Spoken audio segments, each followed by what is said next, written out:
I'd like to call the meeting to order. Daniel, roll call, please. President Mrs. Say, Present? Vice President Mr. Nishi, Present. Clerk Mr. Noyola, Present. Board Member Mr. Beach, Present. Board Member Dr. Eugenio, Here. Board Member Dr. Rios, Present. Board Member Mrs. Yu. Here. Thank you. Thank you.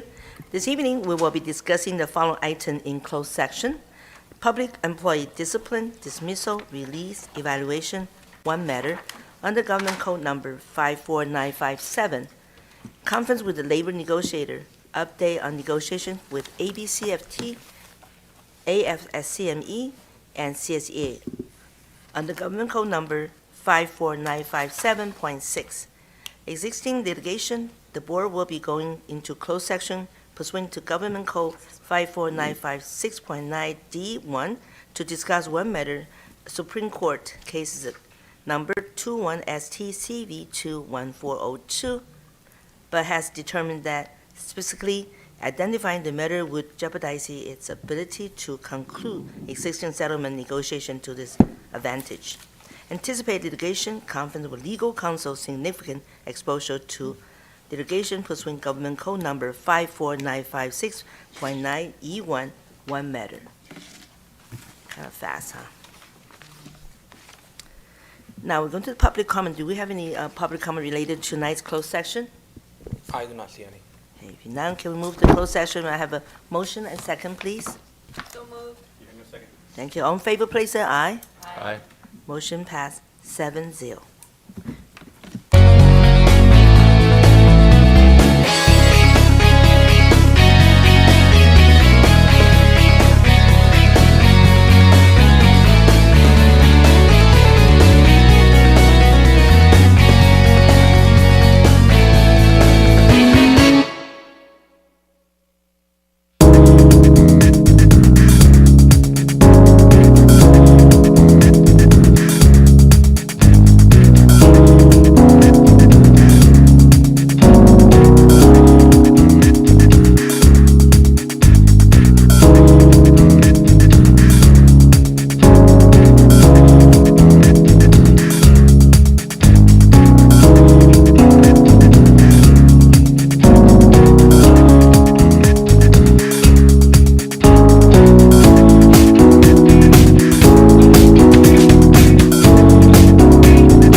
reminds everyone, please silence your cell phone right now. Is a good chance. If you have a ring, silence your ring too. Thank you.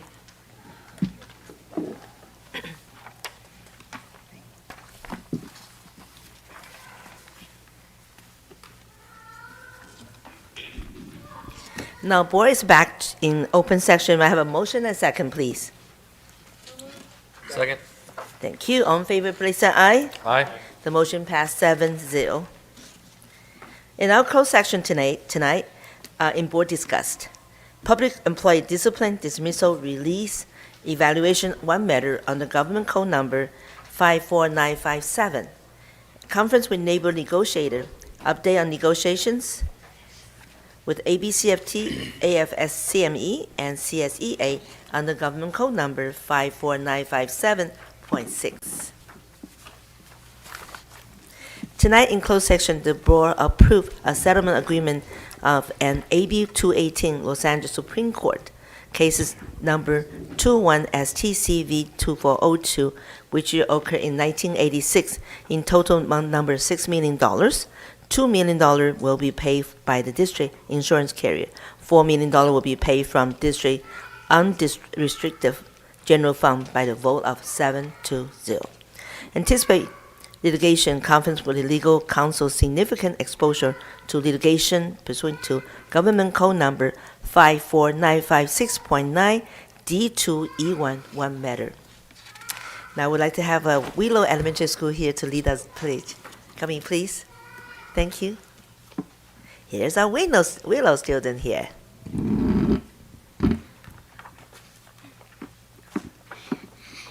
Good evening, President Say, Vice President Niishi, Board Clerk Nayola, Mr. Beach, Dr. Eugenio, Dr. Rios, Mrs. Yu, Superintendent Dr. Zitlo, and Cabinet members. I am Audrey Wardlaw. I am in the 5th grade at Willow Elementary School. We are the kindness crew from Willow. Our crew works to model kindness to everyone at our school by our words and actions. Before we give you an update, I would like to lead us in the Pledge of Allegiance and Peace Builders Pledge. Please stand up for the Pledge of Allegiance and remain standing for the Peace Builders Pledge. Ready? Begin. I pledge of allegiance to the flag of the United States of America and to the republic for which it stands, one nation, under God, indivisible, with liberty and justice for all. Please remain standing. I am Bailey Pimentel, and I will lead you in the Peace Builders Pledge. Please raise your peace signs. Repeat after me.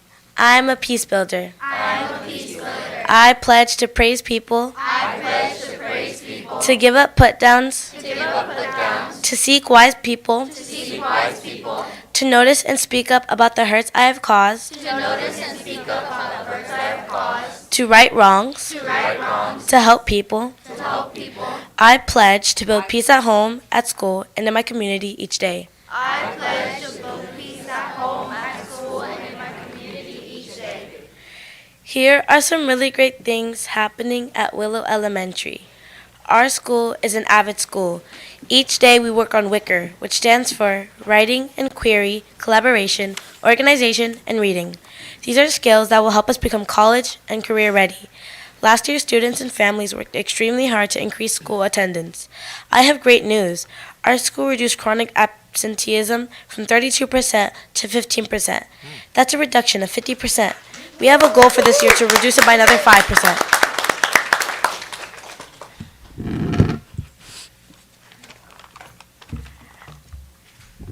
Hello, I am Emily Reyes. Every student in every classroom is working hard on reading skills every day. We practice reading and spelling each day using strategies to help us, such as using spelling patterns, listening for sounds and words and syllables, and finger spelling. Each week, all classes at our school get to attend 2 enrichment classes.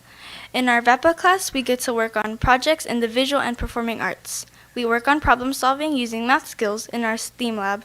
Students at our school really love going to both VAPA and STEAM. It is a highlight of our week. Hi, I am Alessandra Alfara Ginjui. During lunch, we get to participate in hip hop, which stands for Healthy Indoor Play, Healthy Outdoor Play. We rotate to a new activity each day to promote a positive climate, good sportsmanship, and a healthy lifestyle. Hi, I'm Scarlett Tellez. We celebrated Hispanic Heritage Month. We learned about Hispanic people who help and change the world through their actions.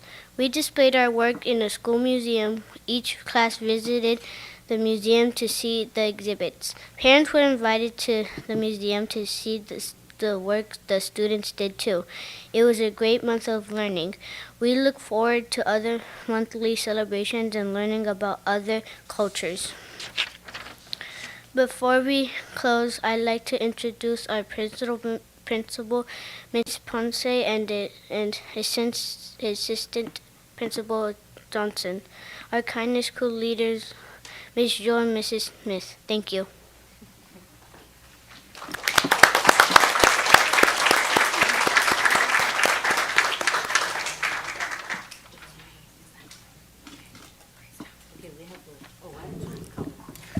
Well, two. First one is our board member, Miss Yu. Thank you so much, ladies. I was just thinking, how adorable. Did you guys know that I felt like, wow, these are beautiful young ladies, great future, confident, and thanks to your parents who raised you and your teachers, always remember, you can reach the sky, so keep up the good work.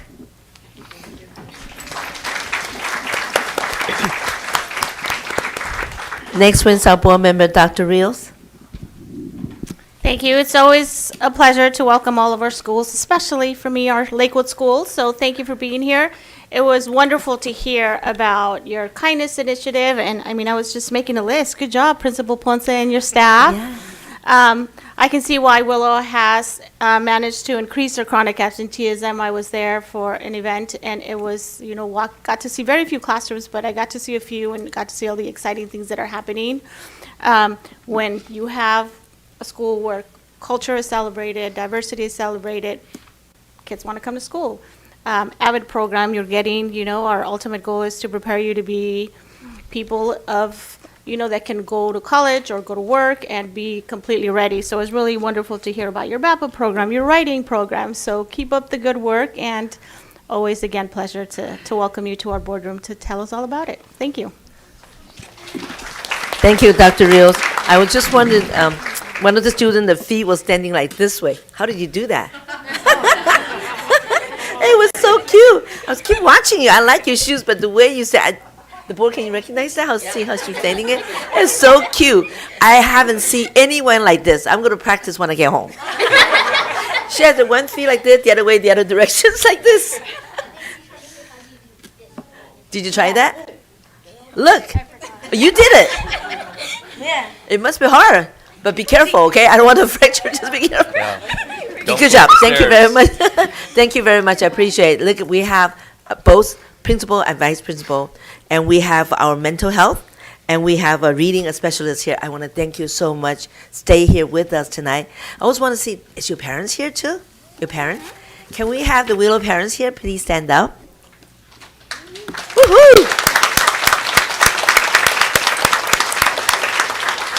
I want to thank you all, especially today, Tuesday night, just past Monday, finally got back from vacation, weekend off, and here you are here. Saying, another work to do, but I want to thank you to support our district. You raising such wonderful girls in here. They're all going to be beautiful girls when they grow up. Hopefully one of you guys become our president. Don't forget ABC, okay, come back. Thanks again. Thank you, staff, and for your wonderful stay and support our district. Thank you. And good night. Bye-bye. I want you to go home and do homework. Bye. Thank you, Principal. Now back to our presentation. We have Hispanic Heritage Month contest winner. I'd like to call Atisha I'm going to call Brian Mr. Wilson, and you will hand out the certificate. Mr. Watson, I'm sorry. Yes. All right. Good evening, Madam President, Say, Vice President Nishi, Board Clerk Noyola, Board Members Beach, Eugenio Rios, and Ms. Yu. Also, Dr. Zietlow, good evening, and good evening, community in ABC Unified School District. Tonight I have the distinct pleasure and the honor to introduce a very special student. Brian, stand with me, please. Brian Borja was selected, as you may know, this month until today, actually, is the end of Hispanic Heritage Month nationwide. We celebrated it.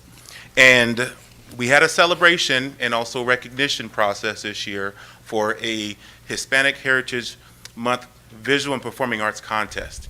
And we had several submissions. This past week, our submission committee met in the Academic Services Department, and we had several submissions, and Brian was selected as a first place finalist. Round of applause for Brian.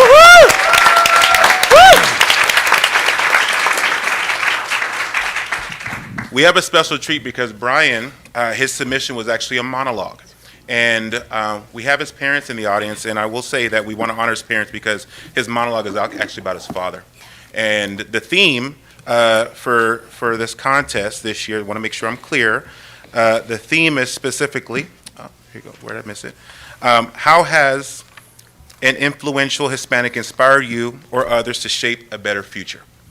And I'm going to pass the microphone to Brian, and he's going to present his monologue. You ready?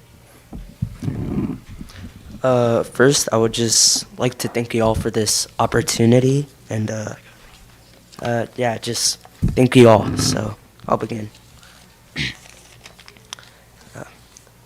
I feel warmth and courage as I hold my father's hands. I also feel the calluses and blisters that have seamlessly appeared over time. As I look into my own hands, I see the endless possibilities and opportunities I will have.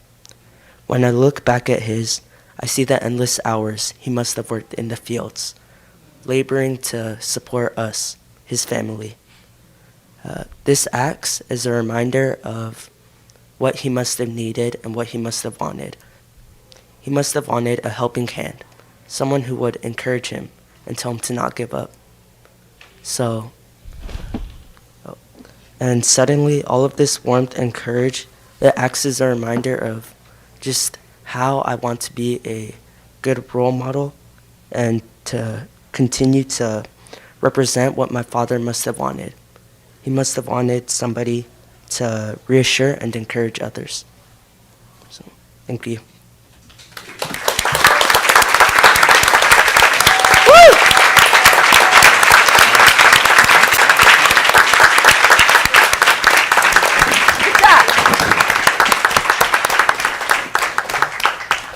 I also want to thank the ABCUSD Education Foundation because the Education Foundation, with the support of Mr. Scott Smith, have actually sponsored the winners of the contest. Brian specifically with the $100 scholarship, and I want to present Brian with that scholarship here. This is for you, Mr. Borja. And we also have a certificate of recognition for you, sir. And we're extremely proud of you, Brian. Great job. Don't go, Mr. Brian. You also have, don't go, Ms. Brian. You're also going to have a big one. A word from our Assemblywoman, Sharon Kwok Silvas. His rep is here, Mr. Joe Pack. And after this, we'll take picture together and have your parents come up here too, okay? Thank you, Madam President and Vice President, Clerk, and trustees. My name is Joe Pack. I'm the Senior Field Rep for Assemblywoman Sharon Kwok Silva. Tonight is my honor to represent the Assemblywoman in recognizing the Brian Borja Artesia High School for winning the first place in Hispanic Heritage Month contest. And I think this year the national theme is Pioneers of Change, Shaping the Future Together.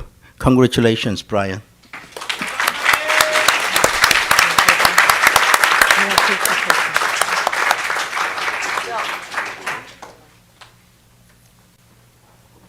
Take a picture right here.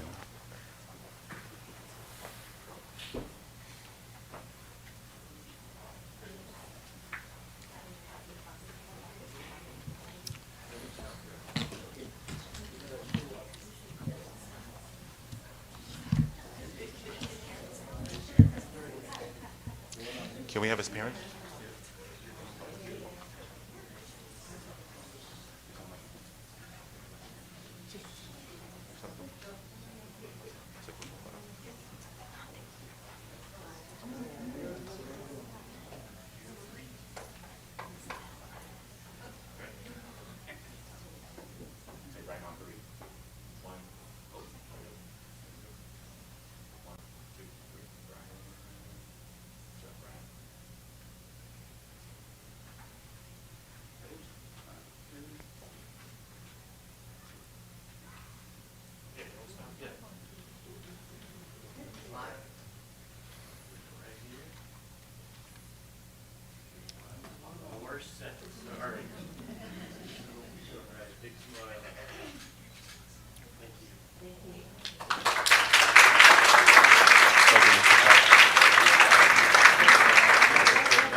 Thank you.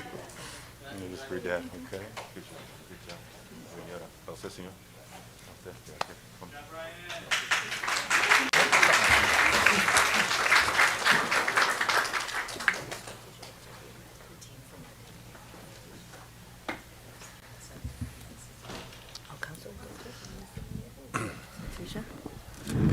Oh, you know what? I'm sorry, before Mr. Watson continue your introduction, but I also want to welcome Hawaiian, is Atisha City's councilman here, or councilwoman? No. High school. Atisha High School. Administration staff, are you here? Okay. Oh, thank you. See? There you go. You always, I should see you. I just met you there last weekend, okay? I'm sorry. I apologize for Atisha staff. And go ahead. I'm sorry to take the before you. No. Okay. Okay. So next one's our Filipino American History Month. And again, I'm going to give the floor to you, Mr. Watson. I want to start by saying magandang gabi. Is that correct? There you go. All right. That's all I know. In Tanghali. Okay. Once again, good evening. My name is Blaine Watson. I am the Equity Officer here in ABC Unified School District. Tonight I have the distinct pleasure and honor again to share. We are celebrating Filipino American History Month nationwide. And I was reminded by Mr. Pack, actually, from Sharon Quirk Silva's office, that I'm going to make sure I have this number right, Mr. Pack. Tonight, or this year, is the 437th anniversary of Filipinos in the United States of America, or in the Northern Hemisphere in the United States of America. Yes, round of applause.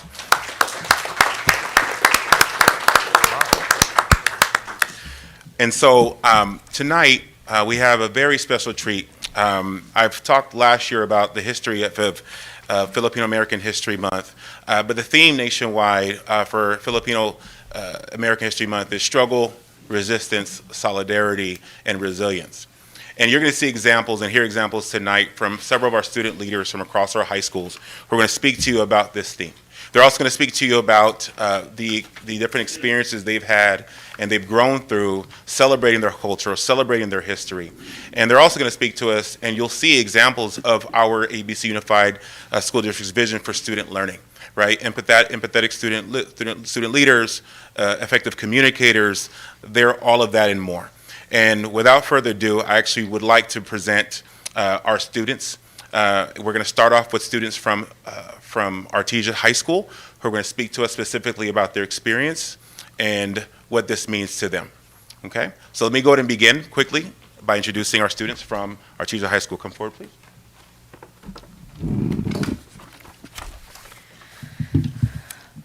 Good evening, everyone. My name is Misha Jill Obias, a senior at Artesia High School, and I am honored for the opportunity to speak with you about National Filipino American History Month here in the ABC Unified School District. So I am the president of my school's Filipino club, and to kind of spread the culture and everything at Artesia High School, we like to talk about the impact of Filipino immigration in the U.S. and how that led to our resilience and kind of Filipino pride that we have here in, like, especially the Los Angeles area. We also like to discuss about if Filipino Americans are real Filipinos, which is a very controversial topic. But although some people believe that Filipino Americans are not really true Filipinos, I believe that Filipinos and Filipino Americans should all have a place together in solidarity at our club, at Artesia High School. We also talk about the struggles from colonialism and also World War II, because my grandma was a survivor of World War II, and she told me this story that she had to flee to the mountains and hide to save herself and her family. And I think that's such a testament to the resilience of Filipinos, and that encourages all to be, strong in the face of adversity. In addition to this, we also like to practice hospitality at our club, which is something that all Filipinos like to pride ourselves on. So we welcome everybody from all backgrounds and all walks of life in our club. We also like to talk about Filipino snacks and food, which is always an interest for everybody. Some of them include like turon and yama. So we like to kind of share similarities to Filipino food as with the Hispanic food because there's a lot of overlapping things there. In addition to this, we try our best to attend trips to other Filipino culture clubs, especially at like UC schools. So in 2023, I went with some of my peers to UC Davis for the Philippines Youth Conference in 2023, and from there we learned so much more about like our culture, our heritage, and our history. And we thought it was a wonderful idea to come and bring that back to our club and kind of share the ideas and culture that we learned there. We also want to try and schedule more trips, of course, to try and get more people to come with us and to learn more about our culture. We also try to showcase our Filipino influence in our club floats that we hold every year at Artesia. And last year we had like the Barbie theme, so we decided to like make a jeepney. If you guys are familiar with that, it is pretty much like a Filipino bus. And yeah, so other things that we can do to promote Filipino American history, because the demographic at Artesia High School is primarily Hispanic, I wanted to tie kind of Filipino history and Hispanic history together through something similar. Like instead of piñatas, we have pabitin, which is very similar. Like you, instead of hitting things, you kind of pull from like a wooden board and try to get your prizes there. And also Pinoy Henyo, which is kind of like charades. So I would just like to do those things to try and promote Filipino culture in especially a Hispanic area. Thank you.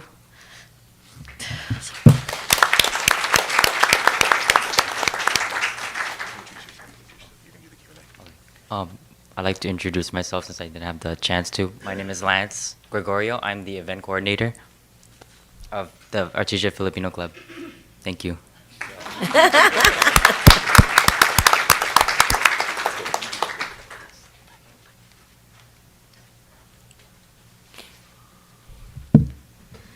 Good evening. My name is Kathleen Estrella, and I am currently a senior at Cerritos High School. And I am honored to speak about National Filipino American History Month in the ABC Unified School District. As the president of Cerritos High School's Filipino Club, Club Makaisa, I've been privileged to engage with my Filipino heritage and share it with our community. As a second-generation Filipino American, I take pride in my heritage and the values passed down by my family. Through cultural performances and dances, I connect with others and unify us in our shared traditions. I've spent the past 4 years of my high school career learning over 8 Filipino dances and sharing those dances within Cerritos High School's Gabi ng Pangkulturang Filipino, where we perform our PCN dances under our Filipino advisor, Madame Oliva, and Whitney's PCN, as well as volunteering for Filipino American Friendship Day for Los Angeles County. This year's theme of struggle, resistance, solidarity, and resilience resonates with me. The Filipino community, both in the Philippines and the United States, has a long history of resilience, and at Cerritos High School, Filipino students carry on this legacy, and we preserve traditions with building a supportive community for all. Club Makaisa is hosting our annual car wash next week, and we use all the money to support our Halloween for all people at Cerritos High School to taste our culture and basically try something that they're used to. And these events that we have celebrate and share our heritage and foster a greater understanding and appreciation of our culture. Celebrating Filipino culture in our district is vital for creating an inclusive space where Filipino students feel seen, and it promotes an understanding and strengthens the bonds that enrich our diverse community. And I thank you for your time and support in recognizing National Filipino American History Month, and I'm grateful for this opportunity to share my story.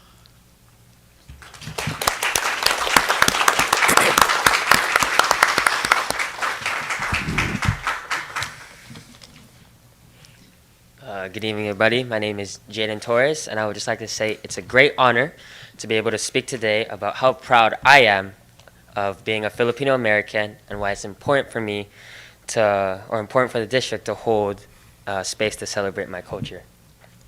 So lumpia, the Filipino egg roll, is our beloved delicacy. With a crispy outer shell tightly wrapping a delightful blend of savory ingredients, creating the perfect harmony of flavors. In many ways, the lumpia embodies the rich and complex history of the Filipino spirit. The Filipino heritage is a product of centuries of colonialism. The resilience and perseverance of the Filipino people brought together different cultures and traditions into a cohesive, vibrant identity, much like how each element inside the lumpia comes together to create one delicious whole. The dedication and hard work required to perfect each lumpia mirrors the industrious natures of Filipinos who approach life with both determination and heart. Lumpia is more than just a snack. It's a staple. With every bite, we're reminded of the pride and joy that comes from being part of such a rich culture. One heritage with many layers that's held together through time and triumphs. It's this blend of flavors and traditions that makes me proud to call myself Filipino and to share in the spirit that unites us all. Holding space to celebrate and recognize the Filipino culture in our school district is not only important to me, but it's essential for our entire community. Just as each ingredient in a lumpia is important, acknowledging every culture is vital in shaping the unified community we know today. It's about acknowledging what each layer adds to the whole. For our school district, celebrating Filipino culture means creating a space where these differences can be told, understood, and appreciated. The open doors fosters a sense of pride among Filipino students and families, proving that their experiences and backgrounds are recognized and valued. By holding space for Filipino culture, we're not just celebrating a part of our district's diversity, we're building a foundation of inclusivity and respect. We're making sure that every student, regardless of their background, sees themselves reflected in our community. And just like a perfect lumpia, every part, every story, and every tradition adds to the richness of the whole. This ultimately is what makes the ABC Unified School District stronger, more welcoming, and more vibrant. Thank you. Thank you.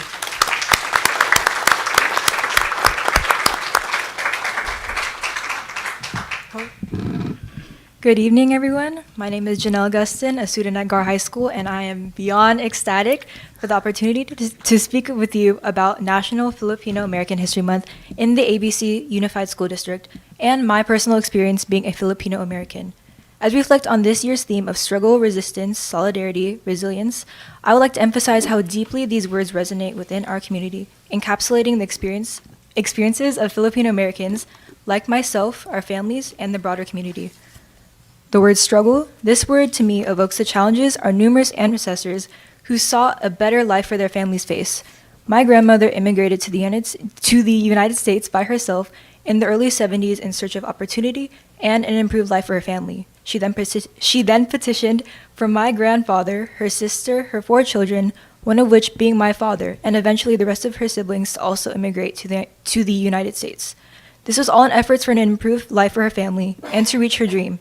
This dream being the vast opportunities and improved life I previously spoke on.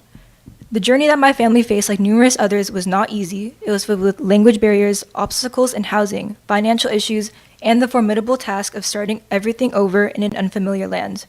My family struggled to navigate a world that often felt unwelcoming, yet they persevered and grew to have successful lives. Their stories are not just personal, but they also mimic the experiences of countless Filipino families who had unfortunately faced similar hardships. This legacy of struggle inspires us to confront our own challenges, reminding us that resilience is forged in adversity. Resistance. The theme of resistance is critical to our history as Filipino Americans.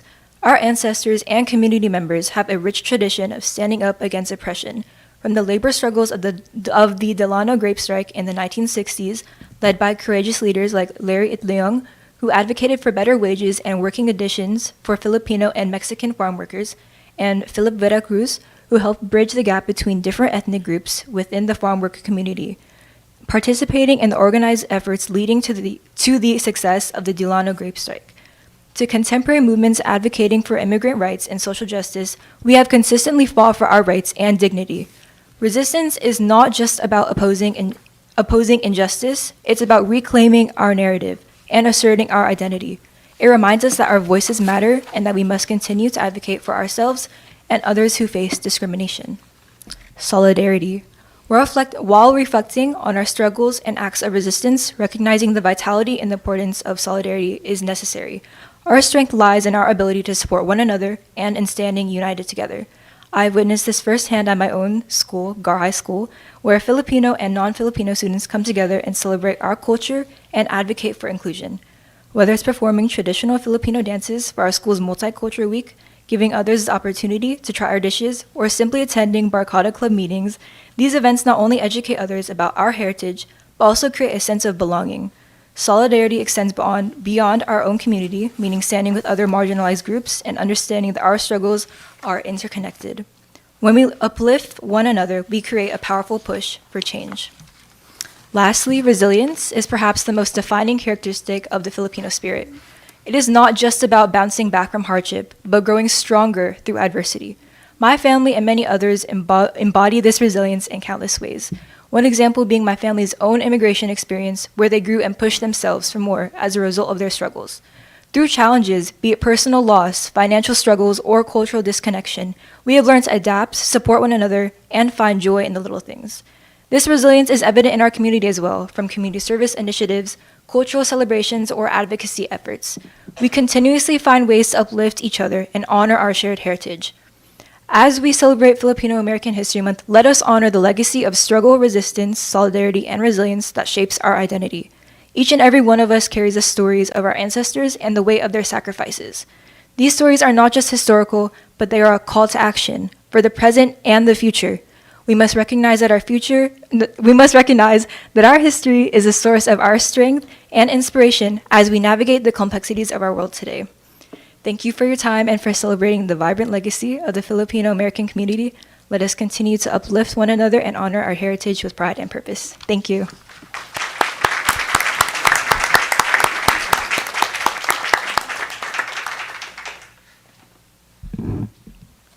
Good evening. My name is Alexis DeWallen, president of Whitney High School's Club Kaibigan, and I'm honored for the opportunity to speak before you today about Filipino American History Month in the ABC Unified School District. On the internet, it's hard to ignore the overwhelming presence of Filipinos asserting their national pride.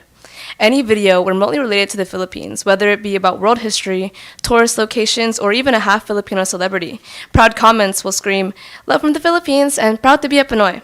But hypocrisy is a glaring issue in the Filipino community today.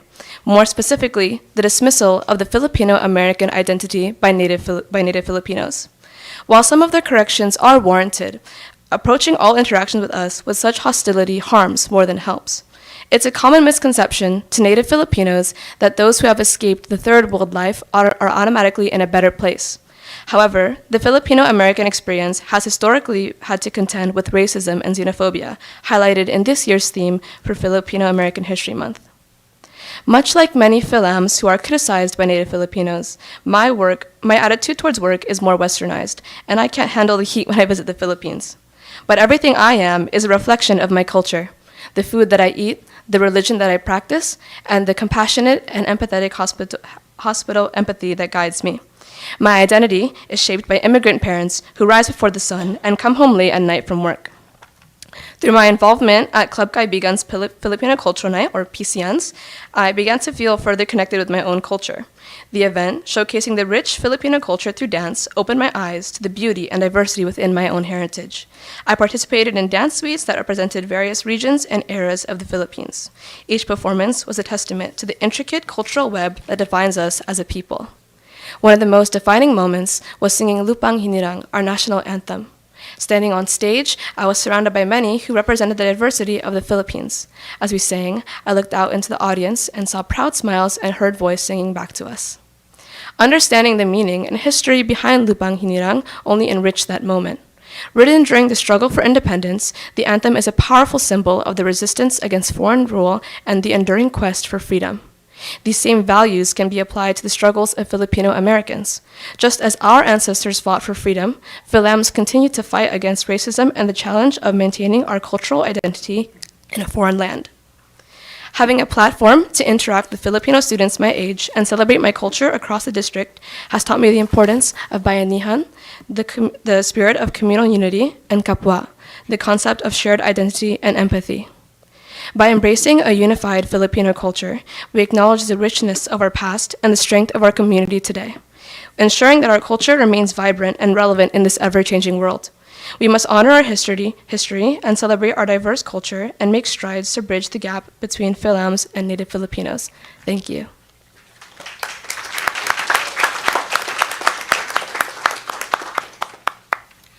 If I may, I'd like to ask any advisor, we have several club advisors who are here. At least I see Mr. Daryl David here. If you could stand, I know that the work of these students, at least at your school, Whitney High School, and the other advisors at the high schools, is instrumental in their agency. So thank you for your leadership. Thank you.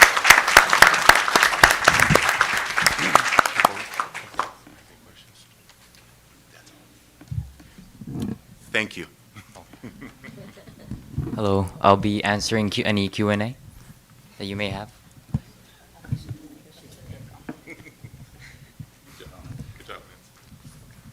So we have our board member, Dr. Hino. Just comment, I just want to thank Mr. Watson. Thank you, Mr. Watson, to our students for the presentation. And thank you for taking the time to recognize Filipinos' contribution to American culture and history. Thanks again. Thank you. Next one will be our board clerk, Mr. Noyola. Thank you, President Say. Thank you guys so much for coming out, sharing you guys' culture, teaching us about your history, and creating that space on your campus to have a voice and being inclusive, not just celebrating Filipino pride, but also creating a space where all students can come and learn about Filipino American history. You guys are the future leaders of ABC, of here in California and here in the United States. So, carrying that history with you, as a Hispanic Latino, learning all these parallels between Filipino Americans and Hispanic and Latinos, it's amazing. Something that I wasn't taught in school, but now I'm learning now through you guys. So, thank you guys for teaching me, and thank you guys for being here. Thank you. Thank you. Thank you, board clerk, Mr. Noyola. And next one, our board member, Mr. Beach. Mr. Torres, you had me at lumpia. I really like how you likened it to the Filipino spirit and all of the layers. Well done, all of you. Okay, next one with Dr. Olga Rios. Dr. Rios. Thank you. It's always really wonderful to see our students come out here and remind us the importance of taking pride in who we are, in our cultural identity, because we know that the more we celebrate who we are and the more we learn about who we are, it makes us not only better for ourselves, but it makes us acknowledge other people as well, and it makes us more respectful of other people's cultures.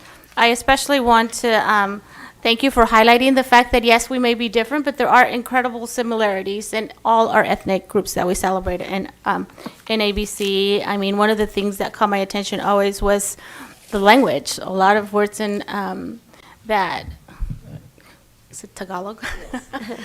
Are very similar to Spanish. So again, it's always nice to celebrate who we are, but and also highlight our similarities. So yeah, thank you for being here and sharing your knowledge on the Filipino culture. Thank you. Next one, thank you, Dr. Rios. Next one is our board member, Mrs. Yu. Thank you, President Say. I wanted to just applaud all of your involvement and commitment and your time and dedication in your participation and leadership in each of your high schools. So it's so impressive to know that each high schools at ABC have Filipino club. And just that's one of the best way to really share the culture, the identity, and just your parents did such a great job with you guys, just to really appreciate and respect your culture and heritage, and even the language too. I could tell that you guys have good pronunciation, which means many of you speak Tagalog, so keep it up. The more languages you speak, it's California, so we need to speak more than one language. Thank you. Thank you, Mrs. Yu. I do want to thank you so much. As Chinese, we have a lot of similar background, food too. Like you have the lumpia, we have egg roll, and then you have adobo, we have a chicken with the soy sauce. So it's a lot, but the whole thing, just like my colleague just mentioned, Dr. Rio said, the whole thing is learn each other's, know each other's, and respect each other's. And I want to thank you for sharing your culture, and I really appreciate you came forward. I really want to thank David too, and Mr. Watson bring this up I mean, every so often we do start learning among each others and respect each others. That's the whole thing that people's asking about. Treat us to be respect the way you want to be. But I want to thank you very much. And your dress is beautiful, all of you folks is here. And do you notice our, even our board member, Mr. Noyola, where'd you get that from? Well, see? See? He didn't even share with us. I could have dressed like that too. How to say thank you, Salama? Yes. Salama. Thank you very Salamat. much. Yeah, Salamat. Thank you very much. Is your parents here or no? They're all here. You do have parents here. Wow, can we have parents stand up, please? All the family, please. Thank you so much. As far as I remember, when my kids become 11th grade and 12th grade, they don't come anymore. We don't go anymore, but thank you so much. Still support our district. I want to thank you, recognize our district too. I appreciate it. You have a good night. Have a good night. Thank you. Okay, Have bye-bye. a good night too. Thank you, Mr. Watson. Thank you. Oh, well, hold on a second. Oh, yes, I'm sorry. Mr. Pack, you also have a certificate from Assemblywoman? Yes? Okay, thank you. Thank you, Madam President. On behalf of the Assemblyman Sharon Cox Silva, I have a certificate. We call it like a mini reso because it's got small, about 4 or 5 whereas. When I was looking up the Filipino American History Month, when Rob Bonta, current Attorney General of California, and also Todd Gloria, who is current mayor of the city of San Diego, when they were serving in the Assembly, every year they were doing Filipino American History Month. And they introduced Assembly concurrent resolution for both Assembly and the Senate. When they are gone, nobody was following up. But I could not put 33 whereas in this small certificate, but I picked 4 out of 33, and I think everybody knows, and Mr. Watson just mentioned that it's 437th anniversary of the first Filipinos in United States. And great job for the students. And if I had known there's going to be 6 students making a presentation, I should have made 6. Oh, but I thank thought you. it was going to be just Mr. Watson and Trustee Dr. Eugenio, who is a Filipino descendant. Then I was going to make a presentation to 2 gentlemen. So I got only 2. But if you guys need it, please let me know. I can make some more. But it is really tremendous this is a land of the immigrants. And I think they all mentioned the contributions that they made. And, Madam President made mention of a Chinese contribution. And also during World War II, the most decorated military unit in United States history is a 442nd Infantry Unit during World War II, made entirely of Japanese Americans. So we do make contributions to this great country. And at this time, if I may have Dr. Eugenio up here, I want to make this presentation, and also to Mr. Watson, and maybe take opportunity to take a group picture. After you receive the word. This is for the students. Yeah, okay. After they receive the word, then, and then we'll ask my colleague to step down and take pictures.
Next one is the California Assessment of Student Performance and Progress, which is called CAASPP.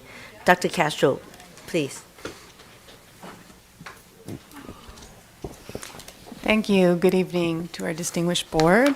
Tonight, I have the distinct pleasure of presenting our California assessment results for student performance and progress.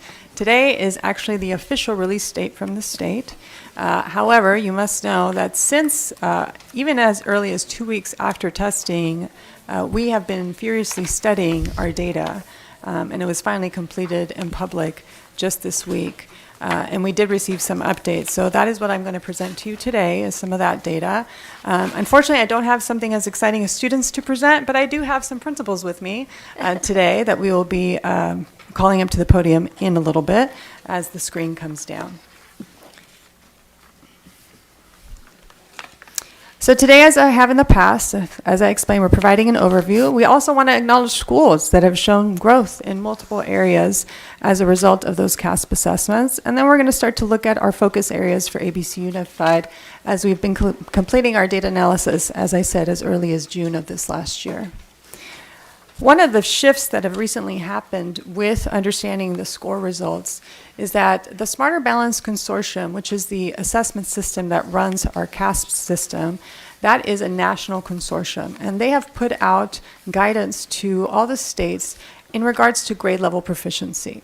There has always been 4 levels in our assessment results. Typically, we always look at how well we're performing by looking at the number of students or percentage of students scoring at a level 3 and 4. If you see by the chart here, level 3 and 4 are those students who are consistently demonstrating proficient grade level knowledge and or advanced grade level knowledge. The slight adjustment is that the consortium has now stated that level 2 is still demonstrating grade level knowledge, but it's at a foundational level.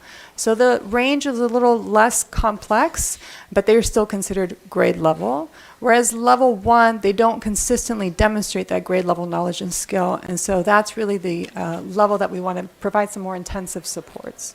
So you'll see some adjustments to our graphs, because some I will show you how we're doing with level 2, 3, and 4, and some we will continue to look at the level in 3 and 4 because we still believe that we need to support students at the level 2, because in order for those students who have a foundational grade level knowledge to really achieve advanced coursework as they move on to post-secondary, we need to make sure that we're enhancing their skills as well.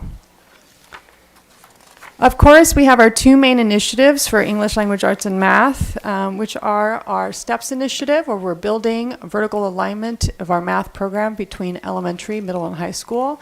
And then we're looking at our reading by 3rd grade, as well as our literacy for college and career initiatives. And so some of this data provides us a snapshot of the progress we're making. Again, it's a reminder that CASP occurs in a particular moment in time. It is a very heavy assessment, and it is the way that we are measured by the public, but it is a snapshot because we have other ways to also look at whether or not students are meeting grade level. You know, it varies. Some students are not good at testing. Some students, you know, depending on the kind of day that they had, if they had their breakfast, right? All the conditions have to be optimal for students to perform well. And you'll hear some of that today in our presentation as well. As I did last year, I'm going to highlight some bright spots for us in the data. We're also going to talk about our challenges and those areas that we need to focus on a little bit more, and then any other further questions that we may have and that we might need to better understand to provide some targeted support to specific groups of students. So our first bright spot is that ABC Unified outperforms California in all 3 areas. ABC is represented by the blue on this bar graph, and you can see the differences across for ELA, math, and science. And I'm happy to announce that we outscore the state by an average of 13%. So that's a pretty significant and sizable difference. And so that is some bright news for our district. The next area that I want to highlight is that we see an increase in the percentage of students at grade level in math. So what this chart represents is on the left side, in the gray, is our 22-23 results. In the colored, in the green with yellow, is our 23-24 results. The highest darker green is our advanced level, that's level 4. And then you see the changes in the color until the yellow, which is our level 1. And so what we want to see is we want to see an increase in the darker green, right? Because that means we're pushing more students towards an advanced level from one year to the next. It is a different group of students, but that is how we kind of compare and look at things. And so we can see that there was an increase in that dark green area, which is what we want to see. On the other end, when you look at level 1, right, you want to see a decrease in level 1 because that means you have less students who are performing underneath grade level. We have a slight decrease, which is a good sign. We want to see that go down even further, but at least it shows that we're growing in the right direction in the area of math.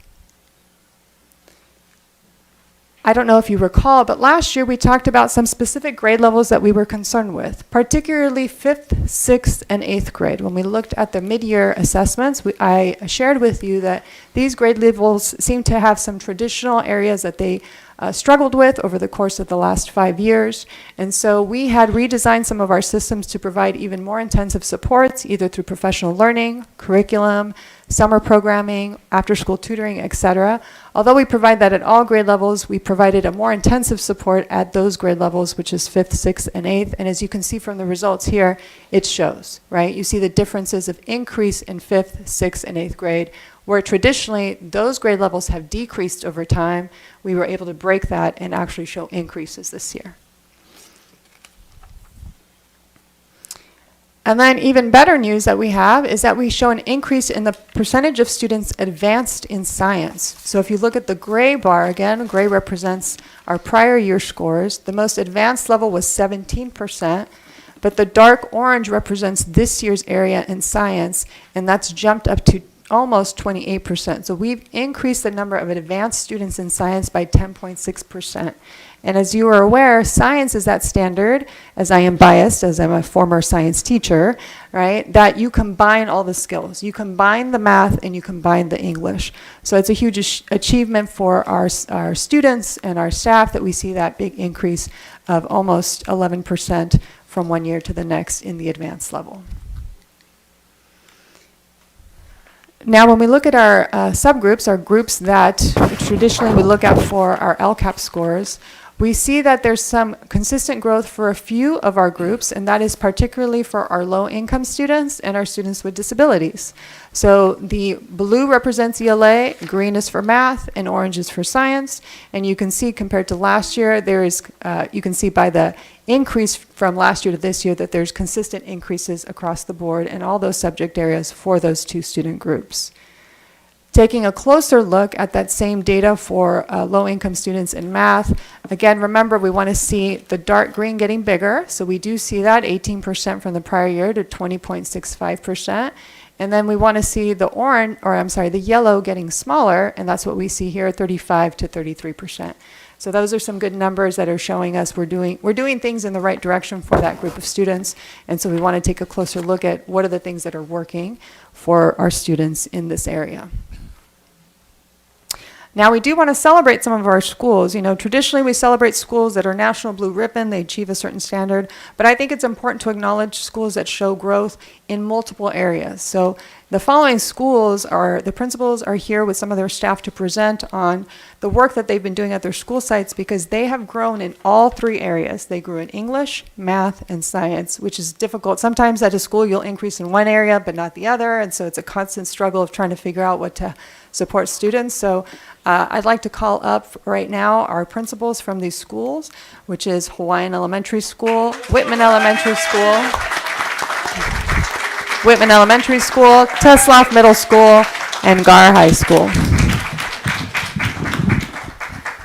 All right, good evening. I get to go first. So good evening, President Say, Vice President Ishii, Board Clerk Noyola, distinguished board members, Superintendent Dr. Seatlow, cabinet members, and community members. My name is Maria Perez-Brenna, and I am the principal at Hawaiian, and I am honored to share the incredible work that my staff and students did last year and are continuing to do. First and foremost, though, I do want to express my sincere and heartfelt gratitude to my staff, those that are here with me today and those that are also at home watching. They are the difference makers. They are the ones that make the magic happen in the classrooms and do it day in and day out with a smile and with fantastic energy. So I am beyond thankful to them. But now, let me take you through our journey of the last couple of years. So a few years ago, under the leadership of Dr. Myra Lozano, we did start an MTSS move at Hawaiian, a multi-tiered system of support. Now, with this framework, we have been able to target interventions effectively, monitor progress closely, and adjust strategies based on student needs. This past year, though, we built on that MTSS foundation and we expanded with collaborative strategies to foster academic language development. Throughout the year, teachers participated in professional development centered on these strategies, including AVID collaborative strategies, English Learner Roadmap, and science and engineering practices. These professional development opportunities were made possible through collaborative efforts with our district science TOSA, our special programs team, and our elementary curriculum team.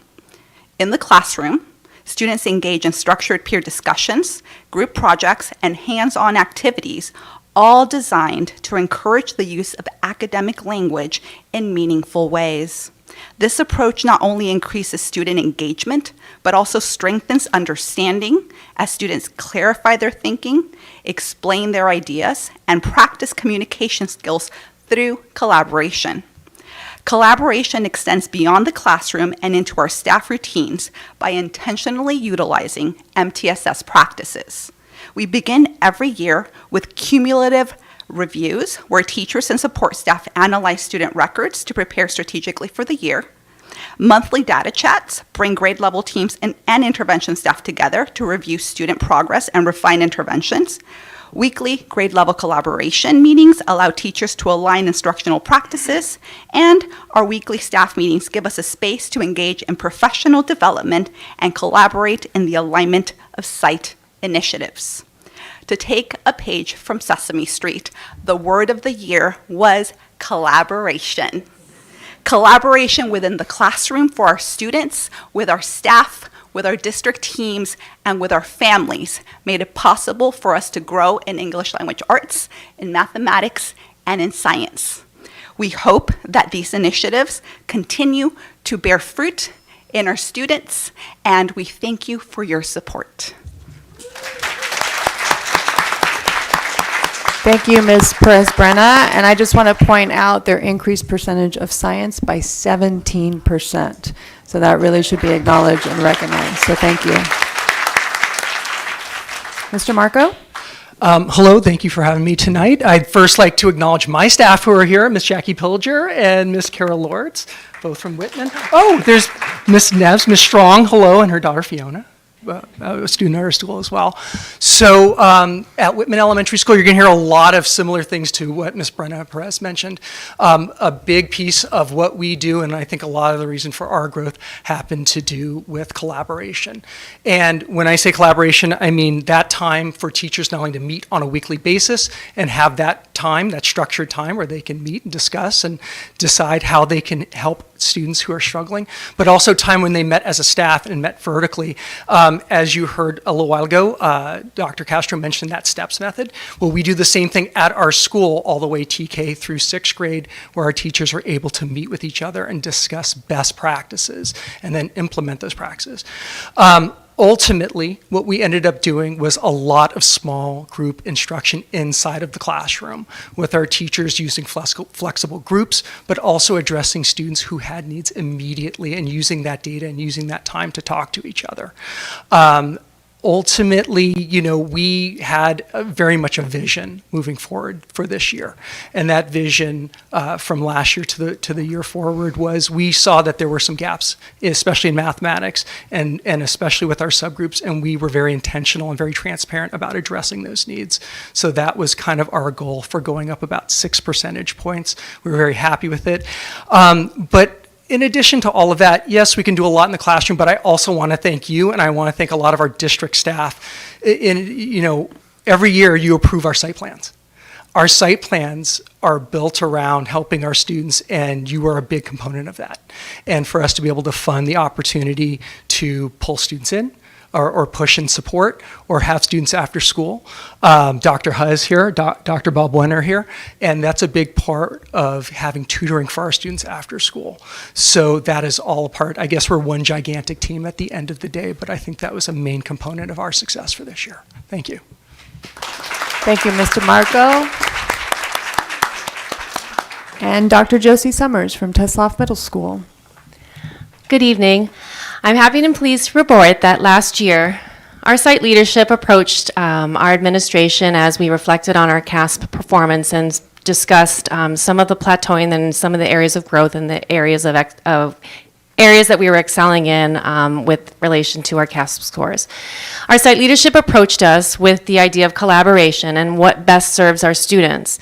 As we took a look at our results, we know that within our school and during and throughout the school year, we perform monthly performance tasks, and it's called Performance Task Tuesdays, which is a once-a-month embedded assessment that every department executes within their level of expertise. So it's a writing prompt in which students will take various texts and form a response using the ACE method, answer, cite, and provide evidence. Using that framework, students then respond to a writing prompt in a timed writing fashion, thus giving our students the chance to have a complex writing assessment within a timed window, and then gives our students the time to practice this in preparation for our CASP in the spring. As we studied the results, site leadership approached us and said, well, perhaps maybe the testing time frame in which we do this is we're addressing the test fatigue of our students. What if we could propose perhaps giving the students a smaller time window where they can have more focused over chunking, if you will, the time over various days rather than one large 90-minute chunk. So as a result from executing that out, we found that we had growth across all of our departments, ELA, math, and a big one which was in science. We were able to utilize our resources during the time and during the month for our staff to not just plan these performance tasks, but also to calibrate together, discuss the writing skills that we're looking for to seek to grow with our students and giving them the practice within the different disciplines, not just ELA, math, and science, but including our electives as well. So, Thank you, Dr. Summers. And now, growth at Gar High School with Dr. Moore. Good evening. Thank you for having me. I would like to start by recognizing my staff that's here. I have Ms. Paluski, Ms. Nunes, my English department chair, Ms. Yoshimi, and Adam Taylor, who's also an English teacher.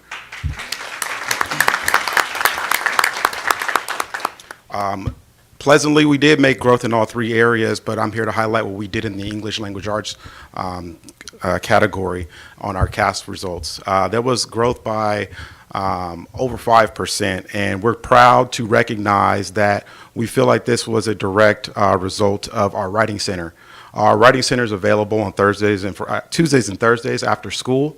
Our writing center is a place where students actually make a reservation to come in and receive peer-to-peer tutoring. Mr. Taylor and Ms. Yoshimi put our student tutors through a rigorous training process so that they're able to provide the peer tutoring. The writing center is overseen by 2 English teachers, but we also have support in there from our science teachers as well, where they are practicing various writing techniques so that our students are able to write thoroughly across subject matters. Dr. Summers highlighted the ACE writing strategy. We also use another writing strategy called CER, Claims, Evidence, Reasoning, that I've seen in there. Just teaching our students to go from just writing to analyze, from going from there to being able to synthesize what they're writing. We're grateful for the opportunity to provide that for our students. We're also able to provide our students with a little bit of a refreshment because it happens after school. We're able to provide incentives for our student tutors. And also, you know, we are also grateful for the LCAP that provides us the opportunity to have our teachers in there and direct this writing center that's having a direct positive impact on our students across our school. This year, with our at our grading breaks, what we did was run a query of all of our students that received a D or an F, and then we sent out parent square phone calls, text message, and email to those students' parents, reminding them that we do have a writing center, that it's open on Tuesdays and Thursdays, so students can come and get the academic support that they need. Thank you very much. So I hope that you were able to hear some common language there. A lot of the discussion was around collaboration within the school site, between the staff and the administration, collaboration with the district office in the various departments that serve schools, the work of the LCAP and the actions and services that you approve and the funding you approve supporting our school sites, that there was a lot of alignment, thought about the conditions of learning and preparation of students. So those are some of the key factors that we want to highlight that we're continuing to work with. Some of these best practices that we're finding at school sites, we want to continue to spread that information to other school sites in various opportunities, and highlighting some of these signature practices that we feel are making a strong impact as evidenced by their scores in all three areas. Now, for the tough part, which are the challenges, because even though we have some good spots, we also have to talk about the reality that we didn't do well in all areas, we do our best, and that there's still some areas that we need to grow. So what are the areas that we need to grow, and how are we going to address that? So first, we need to take a closer look at our supports for reading. If you can see in this, our 7th and 11th grade ELA scores went down from the prior year, and most of our other scores stayed pretty flat. And so the question is why? We have a lot of intervention supports. As you heard, we have writing centers, things like that. So what are some of the missing pieces, and how do we make sure that from the best practices that we see, that we can see better outcomes? So how do we strengthen those supports across all of our school sites to make sure all of our school sites and students see growth in this area? So that is an area for us to take a look at. Another area for us to look at that we have been well aware of is that there is, as much as I talked about that low-income students and our students with disabilities did better, we also see that that's inconsistent. So in other words, we don't see as big of a growth in all of our student groups. We did see some growth for English learners in math, as well as for foster youth, and kind of a flat for our homeless student population. But we don't see that growth consistently when it comes to English language arts again. So what are the factors that are happening there, and how do we dig deeper into the data to analyze better how we can support students and the appropriate resources that are appropriate to their needs? Because the needs of our English learners obviously are different than the needs of a homeless student. Some of them are the same, but we can't treat them all the same, so because there may be some differences in what those needs are. And so this leads us to thinking about what are some different pieces that we need to better understand. So one of the pieces that we've examined and looked at is that we do have a changing English learner population that is coming into ABC. And the state now has emphasized through our new LCAP system a greater focus on long-term English learners, that we now have to pull that out as a different subgroup to look at in addition to English learners, right? So you can see the total number of English learners in our system are about 5,104 students. Of those, 3,135 have been reclassified. So this is one of the first years that we've had a higher number of reclassified students than we've had EL students. So that's a sign that we're moving in the right direction. But particularly with those EL students, what kind of supports can we continue to provide to improve the outcomes? When I say we have a different English learner population, it's because when we look at the number of students that are performing at the various levels in our LPAC, we start to see increases in level 1. And we have heard from looking at enrollment data and from speaking to our principals that we are receiving a larger number of newcomers into our student populations, particularly at the secondary level. So we see some of that increase happening. And so almost adult teenage students who are English learners have a different need than the younger students who are in elementary school, right? And we also, even though their developmental language needs may be the same, we need to treat those appropriately and look at how we're doing that across our school sites.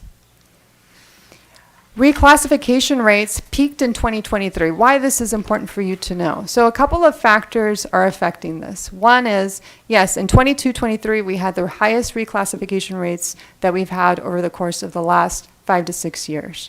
And you can see reclassification rates tend to kind of go in a way, right? They go high, they go low, they go high, they go low, and you can see that here. That trend was broken in 2022-23. A couple of factors that influenced that was the year we had, every school had an English learner counselor who was directly charged with working on improving our reclassification rates, because we wanted to make sure students who were leaving 6th grade and going into middle school or going from middle to high school had greater opportunities to take CTE classes, college and career classes, and then improve their post-secondary outcomes. The other reason is because in 22-23, that was the last year that the state allowed us to adjust our reclassification criteria. The state at that point said students with disabilities that scored a level 3 on the LPAC could be reclassified. So we also made sure we could reclassify as many students with disabilities that year. That change in the law is no longer allowed. So that ended in 22-23. That was one of those post-COVID, kind of exemptions that the state made, and it ended in that year. So that's another reason why you see the drop as well. As part of our work on focusing on long-term English learners, we have been looking at the recommendations provided by the CDE in partnership with Californians Together, which is a nonprofit group that really works with the CDE, as well as LACO. They've partnered with LACO on implementing a Long-Term English Learners Institute, and so we are part of that institute. I attended one of the first sessions, and I know my team, who's here with me this evening, they are also attending the sessions, because long-term English learners could be students with disabilities. They could have different needs. They're both elementary and secondary, mostly in secondary because they have to have a minimum of 6 years in the program. But we looked at the research that was provided in the areas of resources and planning, curriculum and instruction, data assessment and accountability, engagement relationships and student focus, and educator preparation and professional learning. These are the areas that they recommend that we look at when addressing the needs of long-term English learners. So one of the goals that the state has is that by 2030, they want to make sure that the number of long-term English learners is reduced in half. And we have done that to this point. If you look at the number of English learners we had in 21-22, we were at 20.6%. Now we're at 8.7%. So we have already met that goal, and we will continue to strive to meet now the new goal, right? The new challenge now is to get that 8% down to 4%. But it is it's a great achievement that we were able to do that, and that is through the work of reclassifying our students, our English learner counselors, our whole system of support for English learners in elementary, middle, and high school. We also want to take a closer look at what are the areas that our long-term English learners need greater support. So one of the challenges that happens in secondary, speaking as a former secondary teacher, right, is that you get an English learner, a long-term English learner, and they speak as well English as anybody else. And so just from their speaking, and you can see that here in the LPAC score, 78% of our students score well developed in their English language. But then when they write or when they read, it's the processing of the English language, and particularly the academic language that's required to comprehend some of the more complex reading or to write essays is not as high. However, we do see that in all 3 domains this last year, in listening, speaking, and reading, we did increase the number of students that were well developed. So that is, again, a good sign that we're moving in the right direction. The area where we did not increase, where we're looking at closer, and as you heard a lot of the discussion today for best practices, is in the area of writing. But you can see we have a large group of students, 79%, that are in the somewhat moderately developed. So that's good news for us, because that means that by refining our writing practices, really looking at our curriculum, instituting practices such as those monthly embedded assessments around writing tests, common writing assessments, writing centers, exploring the development of academic language, we can move more of those students that fall in that below somewhat moderately up into well developed. So those are some of the practices that we're currently looking at to implement at our school sites. So you can see here a number of recommendations and focus areas for us that we've examined. Again, I've talked to you about our EL Institute that we're a part of with LACO. And so aligning our EL master plan with our mission and vision. Looking at practices within AVID, we have AVID is extensive through ABC, and AVID has a new program called AVID Emerge. Well, it's not new, but it's newer to us, which really looks at the academic language routines for English learner students. We look at the emphasis on writing across the curriculum. In data assessment and accountability, looking at using those LPAC interim assessments, which are really the state provides us with practice assessments. So how do we use those to help better inform our practices? And then continuing the work of our EL counselors and improving partnerships with parents, as well as doing empathy interviews with English learners and providing extended learning opportunities. And then, of course, as you heard a lot today from our bright spots from our schools that grew, it takes a lot of work for our staff. And a lot of that collaboration happens within their own professional learning and their growth and the time that they need to plan. So that's what we're looking at, is the professional learning around EL roadmap principles, ELD collaborative labs, and then our communities of practice for our English learner designated and integrated teachers. So I have two quick areas. Let me take a quick sip of water since I've been speaking a lot.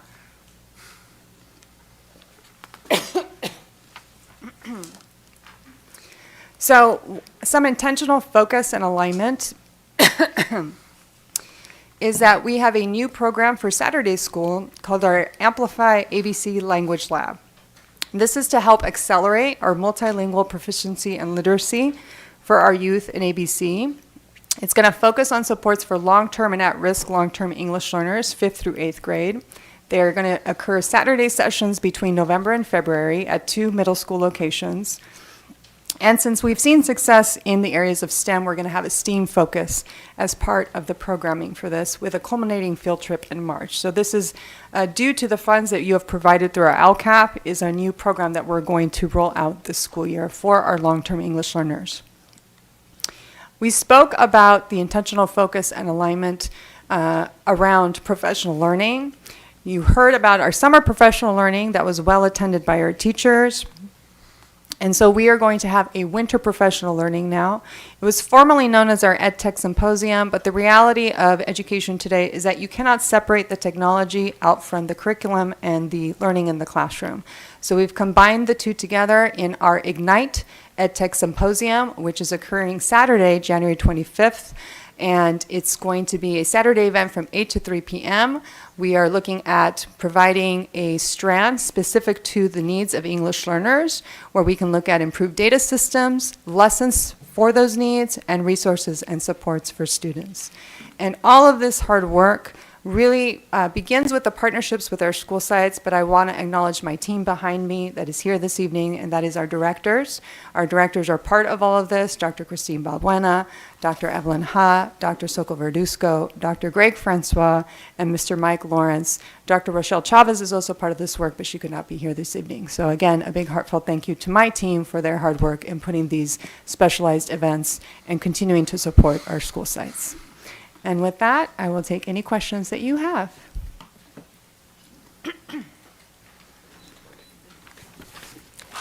Okay, I have a first one. Is it Dr. Rios, please? It's hard. Okay, thank you. First, a request. I'd like some disaggregated data, please, for the schools specifically in my area, because I'm always interested to see how they're performing and their changes. I didn't see a Lakewood school here, so I don't know what those scores were like. I also want to talk about a few things. Thank you. It's really exciting to hear everything that's happening, and it's nice to see that as a district we're growing. That's always positive and great to hear. My focus is going to, for the most part, be on, well, first I'd like to mention the LCAP. What are we at right now, Tuan? What is our LCAP for the year?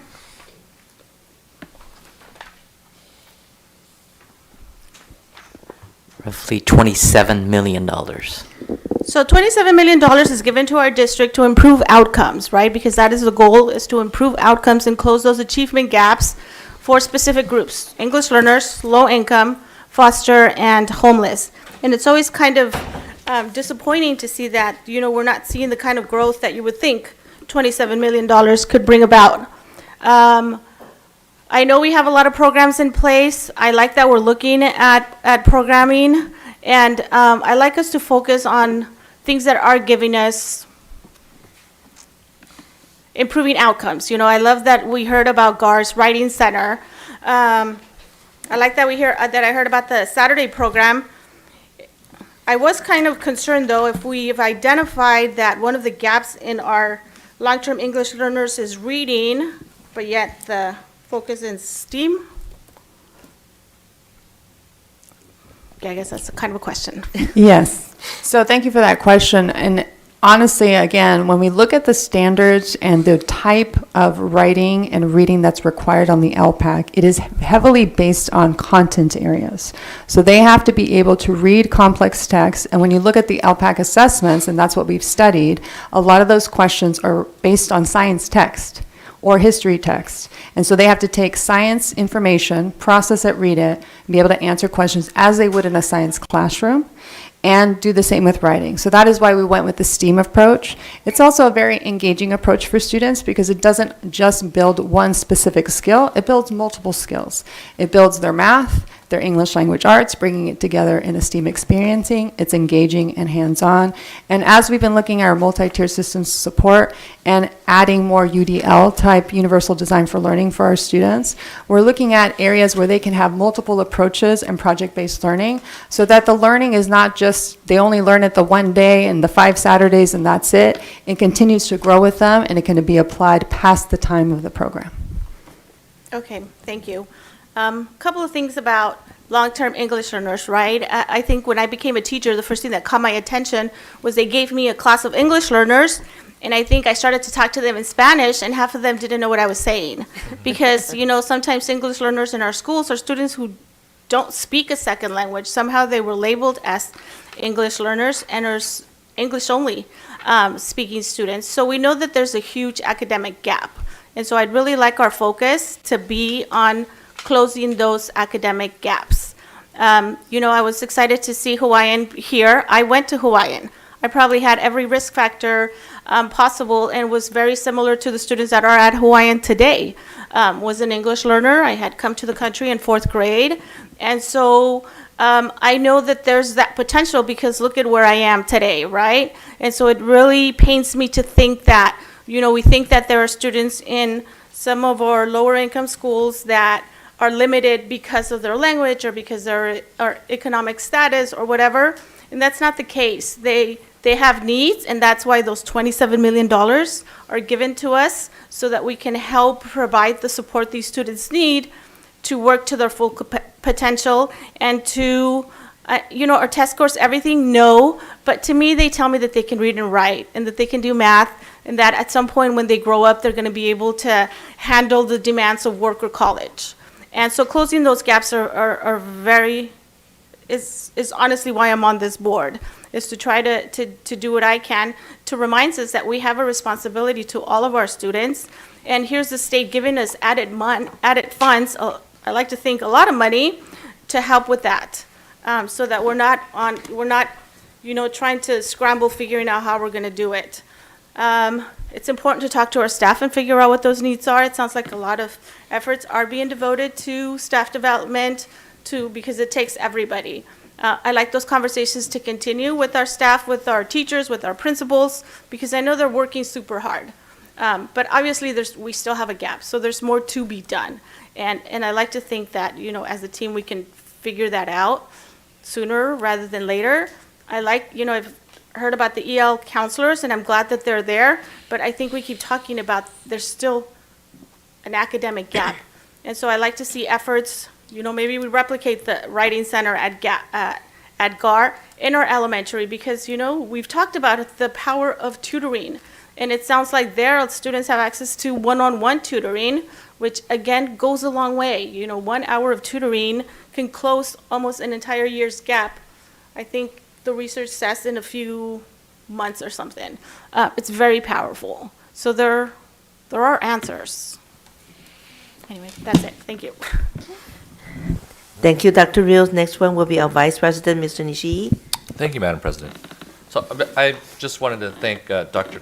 Castro and the team behind you, all the principals that are here, because I have a slightly different take in this in terms of, we were approving everything regarding math, and I see that we've improved a little bit, not a lot, but a lot of other districts didn't improve. In fact, I've seen a lot of data that's showing that a lot of places have that lost year regarding COVID, right? So for us to have the incremental, and it's not as fast as, of course, I would want it to be, but I'm looking at some great improvements here at Hawaiian, that in science and in math, and that's what makes things go. And I know it didn't start out very high, but to show that huge difference. And it's not just an issue of throwing money at the issue. It's finding a way to strategically put it and not suffer any losses, right? To try to eke those incremental gains. So I'm really actually proud of the results that we have here that we're focusing on math, which is something that I think can bring students to our district. So instead of students departing because we're not good at math, but we put money into the tutoring, and we put money into the people and having effective teams. So I am very appreciative of your efforts in that regard, because it's not easy. Somebody told me, just because you throw a lot of money into the issue doesn't mean you fix it. It just means that you threw a lot of money into the problem. So, and also in terms of the English language learners, I'm also encouraged that you're using other entities to get best practices and trying to determine how to do the best things for our English language learners, getting the translation rates. That's a pretty good thing, where we've reduced it down by more than 50%. Again, not a lot, but it's, and of course I'd want more, but we're dealing with a budget that only has so much money in it, right? Out of a $320 million budget, we have $27 million that we specifically have for this. So your ability to hit the low income, hit the target areas that you were hit, just a few percentages, but I take that as a victory. I would want more, just as Dr. Rios indicates. We do want more. But I'm thinking that in the following years, we'll see even greater increases, because you start slow, and sometimes you can incrementally, not maybe incremental, maybe exponentially, we can do this as a start to something really good. So I applaud the principals that are here, that have done the hard work on the ground to make the money effective, and my board colleagues for approving math initiatives, English initiatives, and yeah, we need to work on the reading and part. That probably would have been my thing, right? I was terrible at math. But so to the extent that I can help with some of those other English language learners, I am part of a couple of coalitions, and we can, if you want, try legislative remedies to improve. Thanks to Dr. Zietlow for giving me the suggestions that I can have them advocate for us at the California level. So that's my only comment. I think that was a great report. I'm encouraged. I'm encouraged for the first time in a while. So thank you. Thank you, Vice President Mr. Nishii. Next one will be our board member, Mr. Beach. Thank you, Madam President. I'd like to echo what Mr. Nishii said and thank Dr. Castro and your staff for the thorough report. I'd also like to thank all of our principals here and the ones that aren't here and their staffs for their hard work. Our test scores improved in almost every area district-wide, and that's a huge success for ABC. It's nice to see the money that the board has allocated for these extra areas is being put to good use and doing some good, so thank you all very much. Thank you. Thank you, Mr. Beach. And next one will be our board member, Ms. Yu. Thank you, President Say, and thank you, Dr. Castro and your team for this presentation. And it is encouraging that, mostly we improved. But can I ask one question? What is the gray color compared to the blue and the green? Because they're both 2023-24 and then 2023 and 24. It depends what chart you're looking at. Most of the charts, we use the gray color to compare to the prior year. Prior year, So okay. you see that the colored ones are the current year, and the gray charts are the prior year, so that you can I kind of see the differential between the two. Okay. So it's good that we're making strides and improvement, but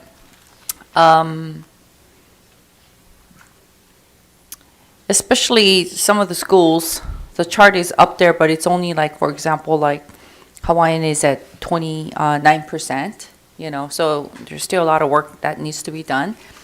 And Whitman is at 79, which is good, but there's, still room for improvement.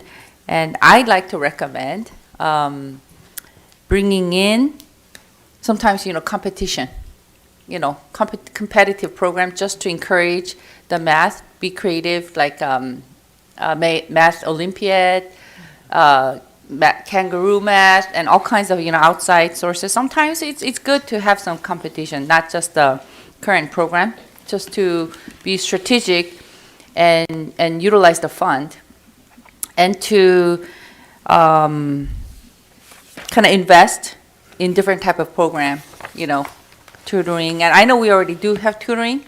I know that I asked these questions, and that was pretty, encouraging to know that we do offer tutoring.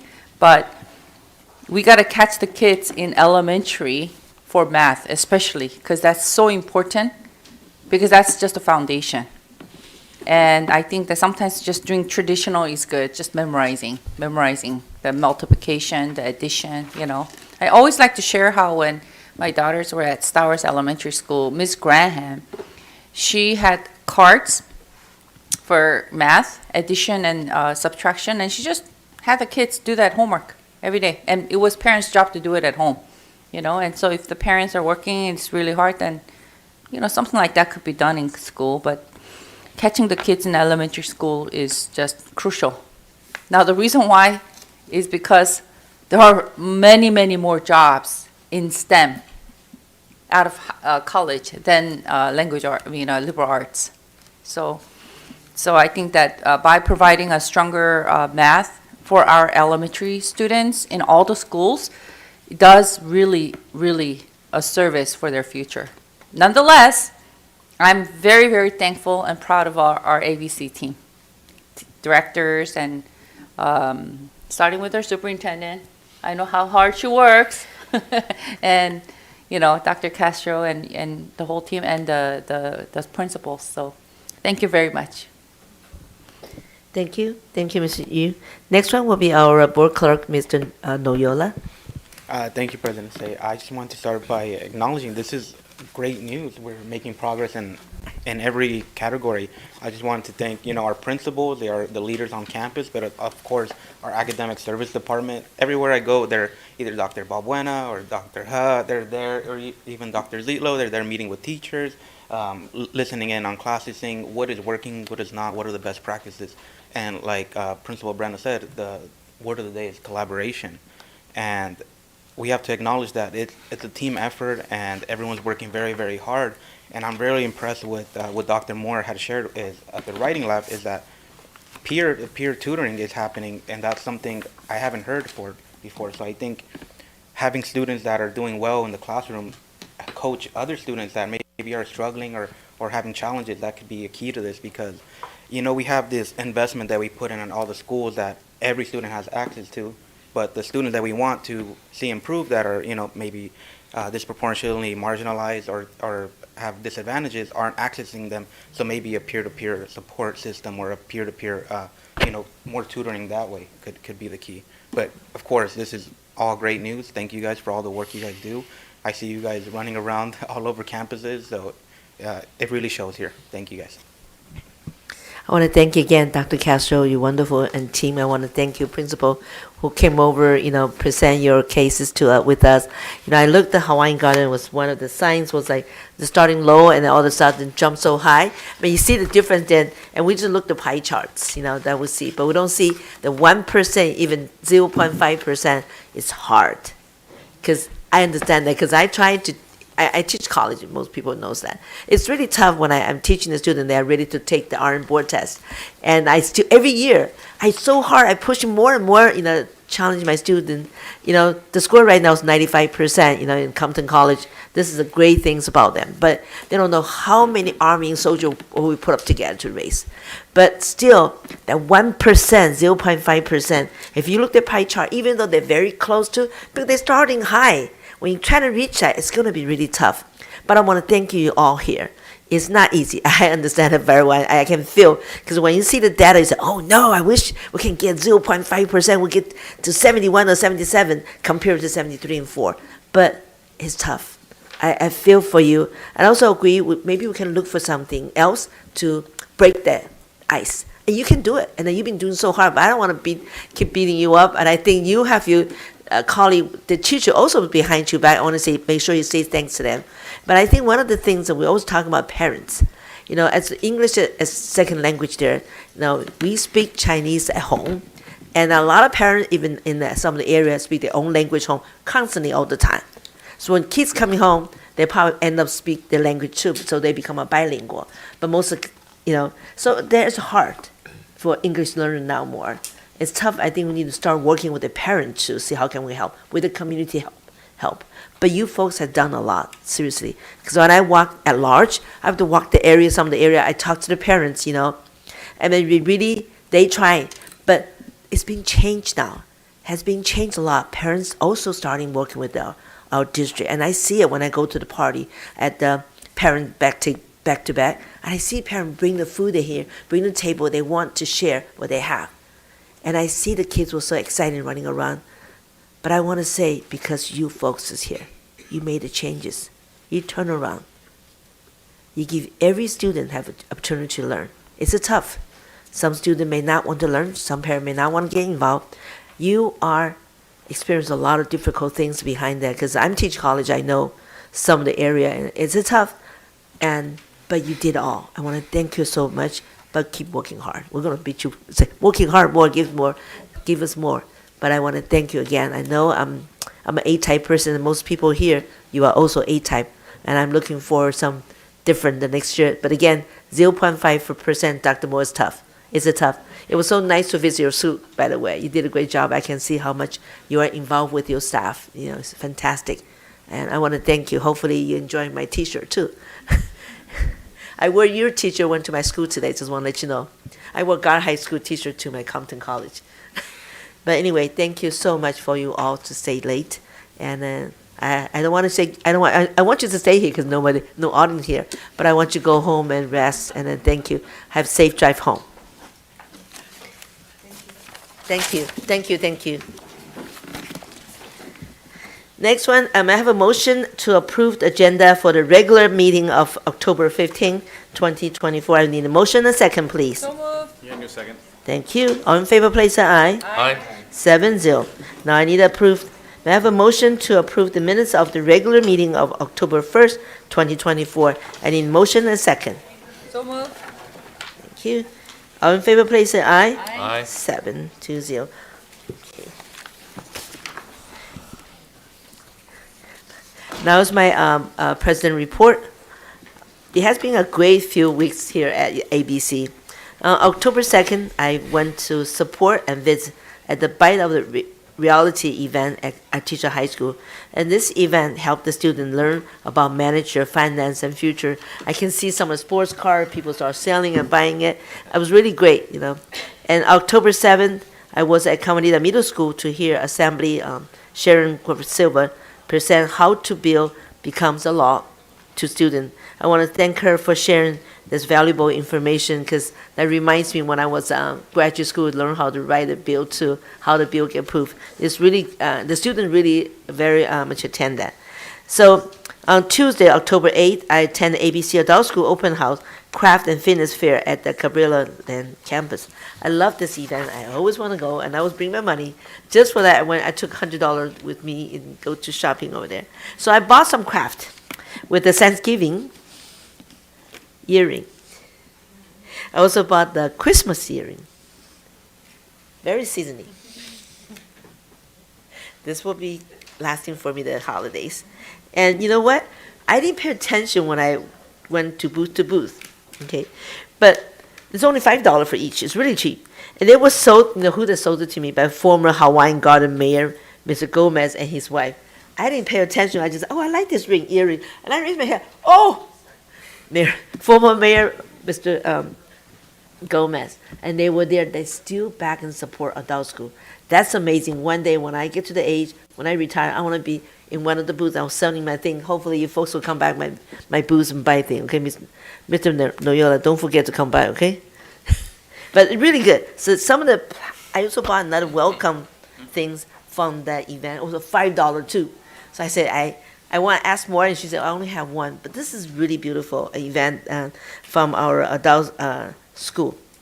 And it was a relaxed event, and there was so much fun, and I want to encourage you all to attend adult school event in the future to support our adult and special needs students. And they were there, and they tried, they sing, and I kind of danced with one of the kids. I had a good time there. October 9th, I attended a Distinguished Young Woman meeting, and I thank this dedicated volunteer for their hard work. On Sunday, 13th, attend the 慈济 USA 2024, the charity concert in St. Dimas. I want to thank this organization for their continued support of students. Finally, I know Halloween's coming. I got my earring ready. I look forward to attending some of school trunk and treat event. I encourage my colleague to look the schedule and try to be attend. It's a fun, a lot of free candy. If you have children, you have grandkids, it's a good time to take them walk around. I want to thank you again. That concludes my report.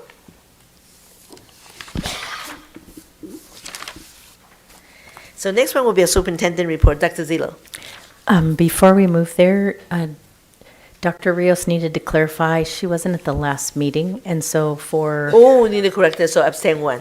Yeah, so she's abstained so from we the will be minutes. approved agenda, will be motion passed 6. No, the agenda is fine, it's the Agenda, minutes. the minutes, okay. So we'll be done to seal 601. 0, abstain 1, yeah. Okay, I'll change here, thank you. No worries, thank you. Great. Thank for reminding Good me. evening, everyone. It's been a busy couple of weeks, as President Say shared, in the area of shared vision and learning and growth for students. I was able to participate and help lead part of the Leadership Enrichment Academy with our principals for building a culture, a collaborative culture of teaching and learning. I had a full day visit at Ross Middle School, Cerritos High School, and Artesia High School. A lot of fun there, a lot of great things happening in classrooms with students. In terms of collaboration with families and our educational partners, I participated in the Bite of Reality at Artesia High School, which is sponsored by Schools First Credit Union.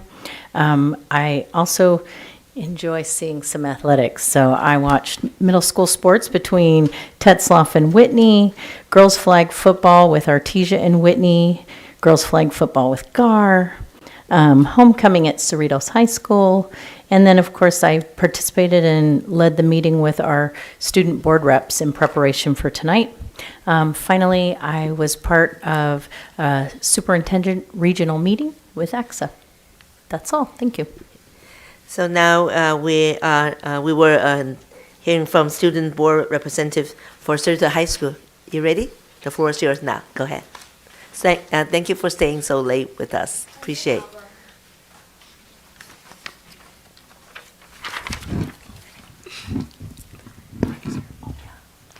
Good evening, Board President Ms. Say, Board Vice President Mr. Nishi, Clerk of Board Mr. Noyola, fellow board members, and Superintendent Dr. Zilo.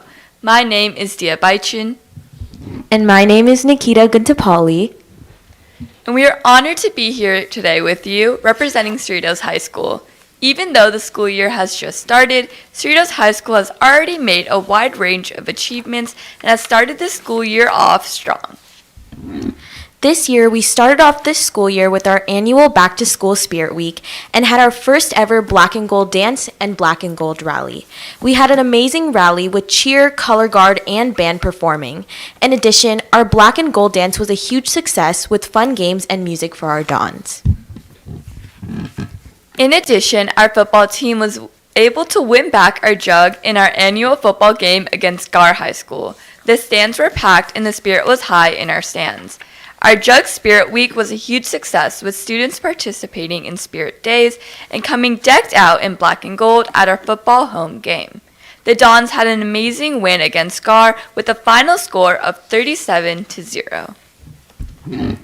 Last month, our ASB was able to host Club Week, where we were able to present over 40 clubs our campus has to offer.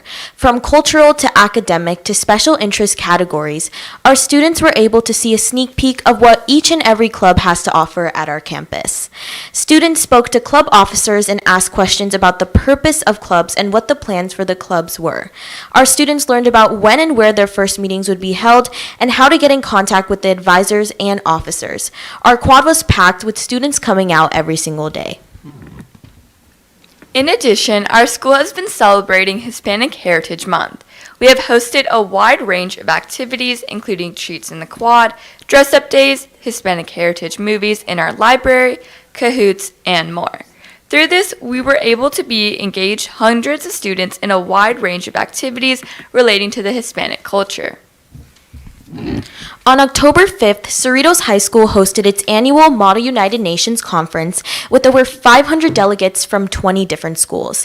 CHS students prepared for weeks in anticipation of this exhilarating event, attending lunch meetings, sacrificing their break time, and answering questions from confused delegates over the duration of 2 months. The conference ran smoothly, with schools getting immensely positive feedback from 97% of delegates who attended the conference.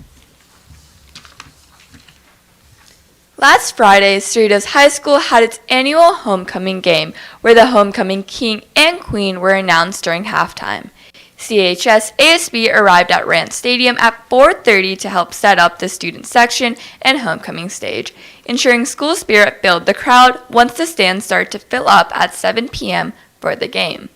During halftime, our homecoming royales were announced, with our 2024 homecoming queen being our very own ASB Executive President, Ramesa Malik, and our 2024 homecoming king being Matthew Ferry. Last Saturday, Cerritos High School hosted our homecoming dance with the theme of Tangled in Our Memories.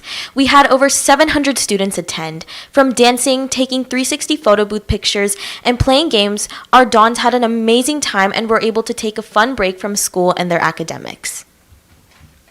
This week, we are celebrating Character Counts Week. We are celebrating the 6 pillars of character, which include citizenship, fairness, respect, trustworthiness, caring, and responsibility. We have handed out candy at the gates and are hosting dress-up days for students. In addition, we are hosting fun games in the quad. This year, we have a new CHTV teacher, Mr. Randine. His students have been doing a wonderful job with the new show, so please check out our CHTV channel to watch the amazing announcements our students are putting out. Cerritos High School has already made a wide variety of achievements, and we are just getting started. With exciting activities, outstanding academics, and a wonderful staff, our students are enjoying their first few months of the school year. We have a place for each and every student here at Cerritos, and we hope to continue to make an environment where they can excel, grow, and thrive throughout the school year. Thank you for your time. Thank you very much. Thanks for your report. Wonderful. Thank you. Thank you. Thank you. No, nothing. Oh, hold on a second. I have 2 board members. Before I have my colleague make some comment, I do want to recognize we have a special guest here tonight, which is our councilman from Cerritos, Mr. Yokoyama. Thank you for coming. Thank you. Thank you, President. Thank you. So now, go ahead. I will call first person will be Vice President Mr. Nishii. Thank you, Madam President. So I'm going to ask a couple of tough questions. Okay. I'm not a teacher, though. So what do you see your role as a student school board member coming here today or in the future? So for me personally, I kind of see my role as a student board member as being a voice for all of those that don't really have the opportunity to talk with the district. I've noticed and I've kind of seen throughout the day how different cultures are being represented during these meetings, as we just represent the Filipino culture, and we were talking about Hispanic Heritage Month, which has been a really important topic on our campus, especially since the Hispanic population is kind of marginalized within our school, and a lot of Hispanic members have felt kind of isolated, just taking into consideration that our Hispanic club, Latinos Unidos, was dismantled and was not rechartered for this upcoming school year.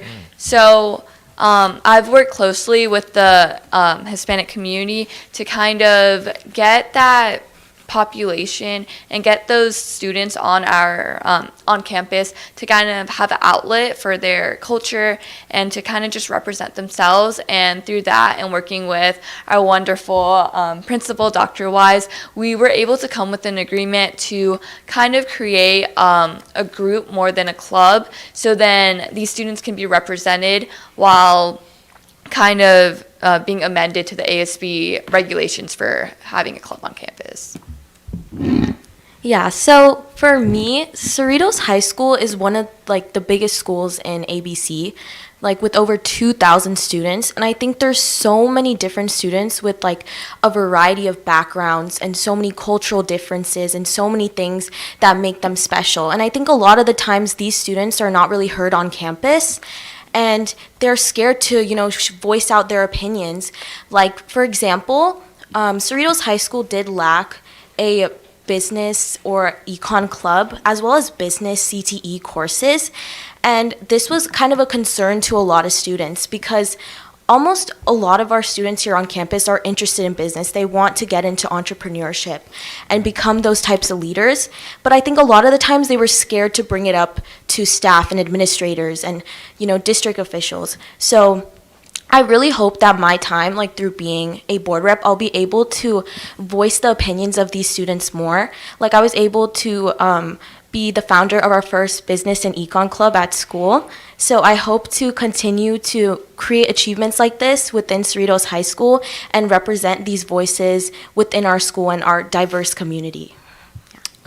That is an amazing and great response. How can we help you in that? Pretend like your principal's not back there.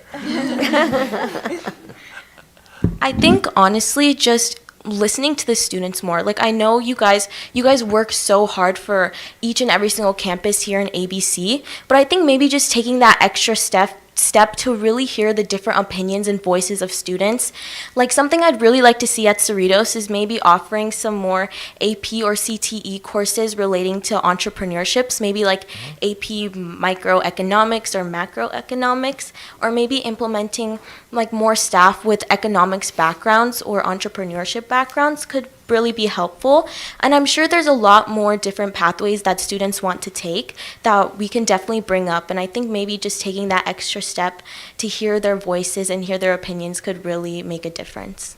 Thank you. So just know that your role is not ended with just this meeting. You can continue to have a dialogue with us and express what you think is great, because we need that voice. This is what I value in a school. We can hear, these are good speeches, but I'd like to hear your specific personal ideas as to how we can serve you better and how you can give us the information that we really need.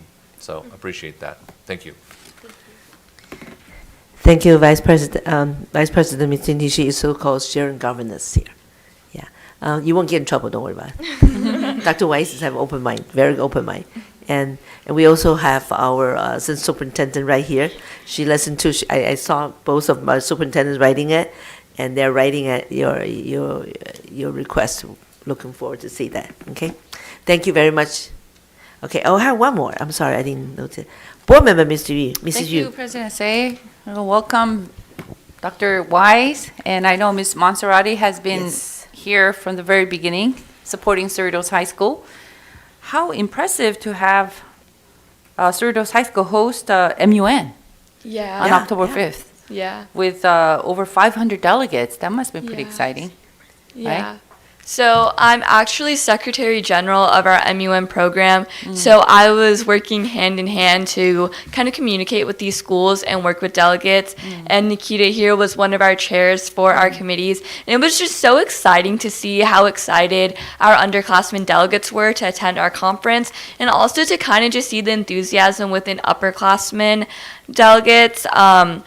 Since they had the opportunities to kind of play a more leadership role and become chairs. And it's just such an exciting opportunity. And I feel like it's very unique because a lot of schools within the ABC Unified District don't offer MUN, or their MUN program isn't as rigorous as Cerritos High School. So I just think it's such an amazing opportunity that Cerritos has this program available, and so many students on campus are so invested in it, dedicated, and they truly care about the program and the issues that we talk about.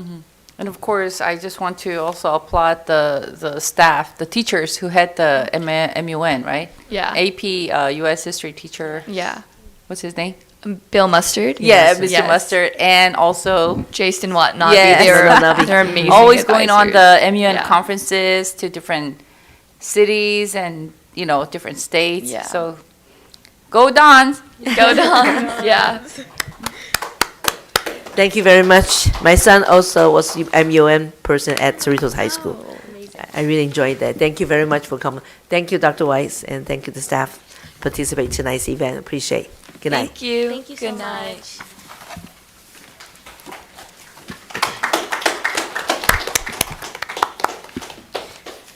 Next one's our employee representative report. Do we have any? See, now I'm going down to public comment. Do we have any? Mr. Ayola? Yes, thank you, President Say. Persons wishing to address the board should fill out a card located on the table by the door and place it in the silver tin. Speakers will be called in sequence during public comment section, which is limited to 1 hour, and each speaker to a presentation of 5 minutes unless the board wishes to waive the time limit. Those who have a group concern are encouraged to select a spokesperson to address the board. Please remember that the board is unable to directly respond to comments made during public comment section, and neither the board nor district staff verify the accuracy of the statements made during public comments. Persons wishing to address the board on a specific agenda item at the time the item is under discussion are limited to 5 minutes each and will be called to speak following the staff comments and prior to the board discussion and taking action. Adverse remarks about a person's race, ancestry, ethnic group, identification, religion, color, national origin, sex, sexual orientation, gender, mental or physical disability, or age may not be made. Please avoid remarks or charges which reflect upon the character, motives, qualifications, or abilities of any school district employee. Concerns presented to the board will be followed up and addressed by the appropriate staff. Our first public comment is Javier Ortiz, DFW Commander, followed by Tammy Cabrera.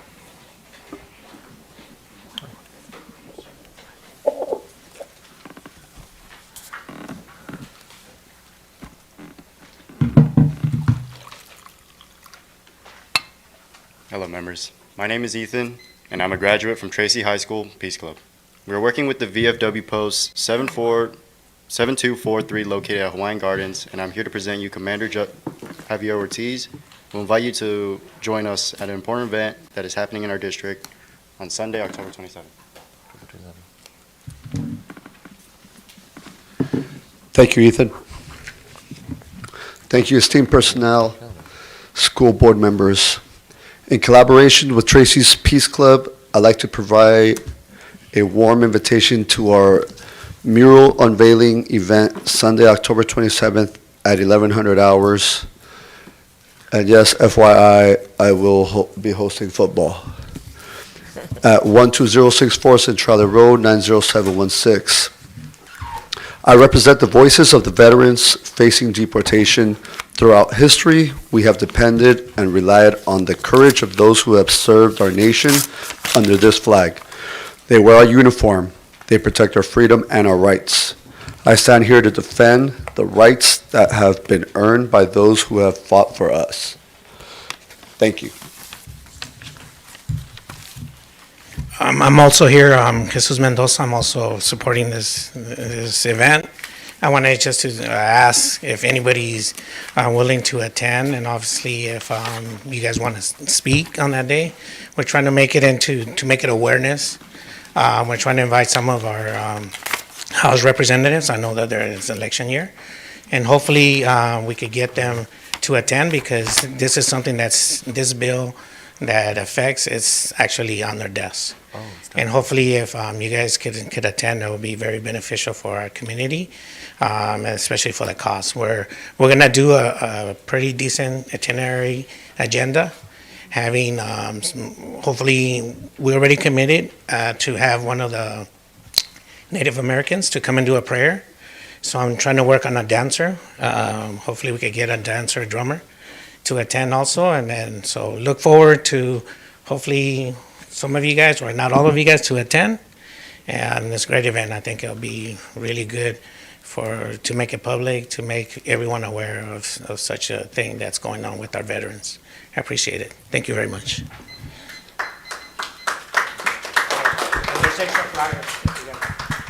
Thank you. Our next public comment, Tammy Cabrera.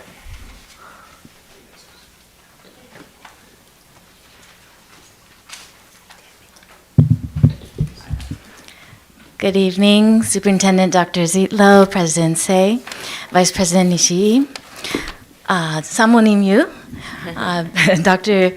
Eugenio. I'm working on this side and then come back this way. I got a lot of reading over here. Mr. Noyala, Dr. Rios, Captain Beach.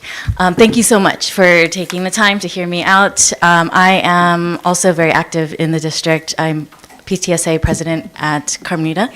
And so I say that just to indicate that I understand after a long work day, and then you come and you continue to serve and lead, and so much appreciated.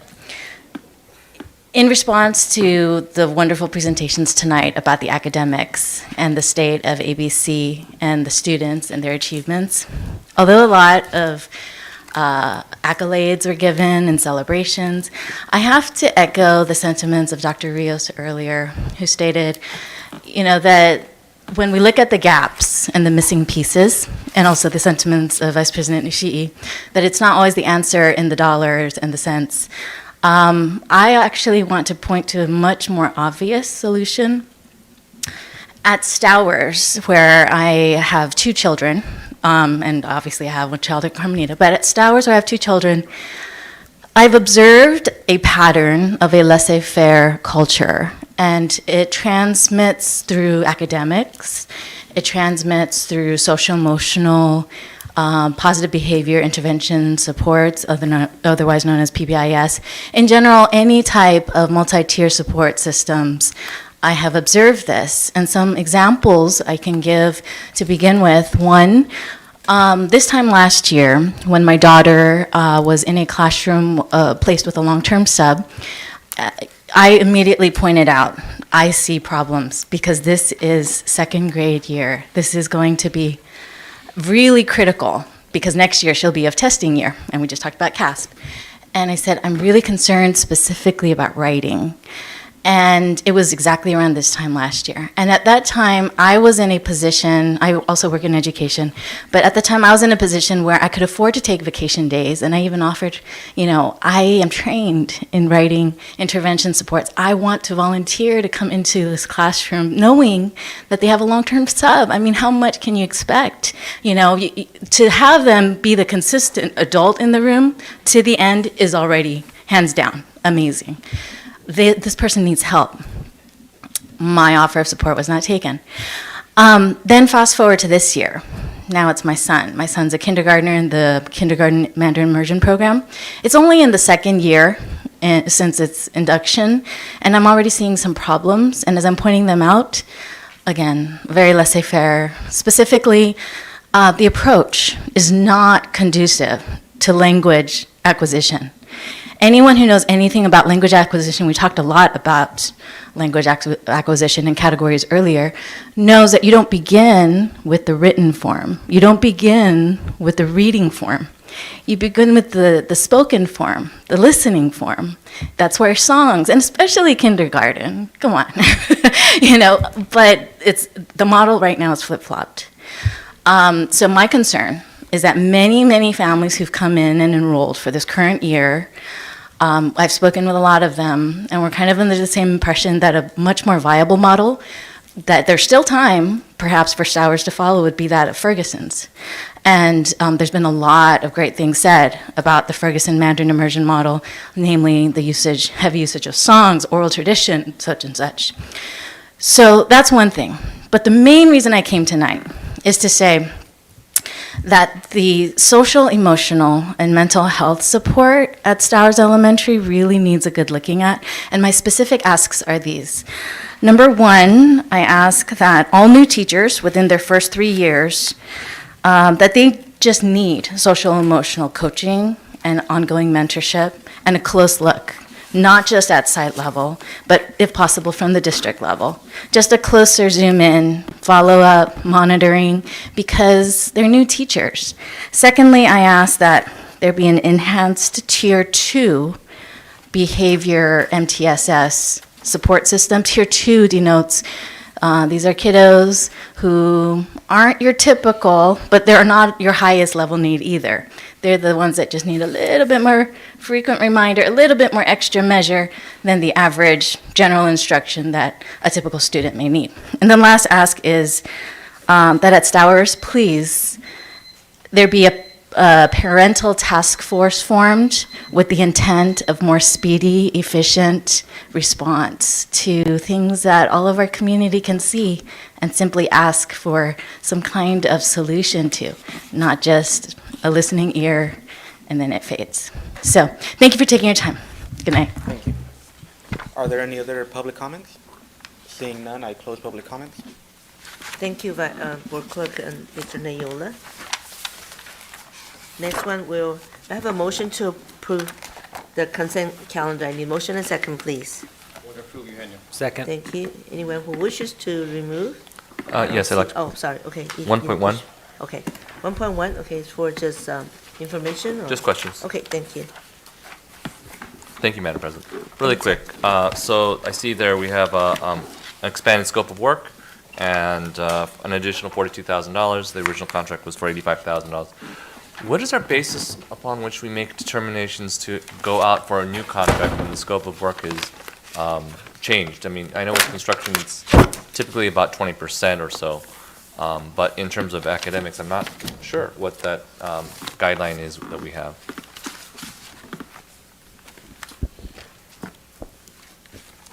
I will answer that. All right. So we're talking about 1.1C, correct? Yeah. Yes.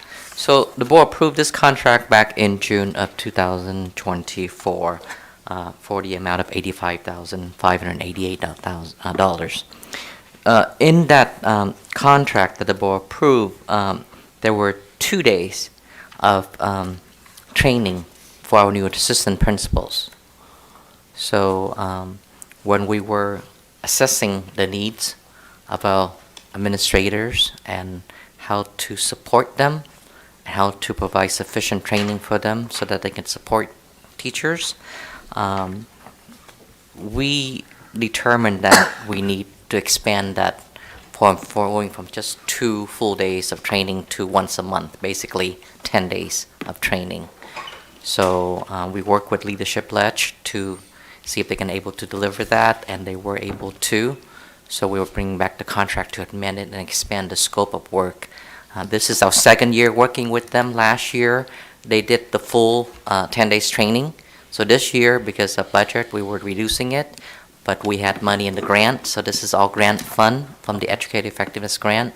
So we were able to restore and expand, however you want to say it, the training to our assistant principals, who hopefully, potentially, they will be principal one day in ABC.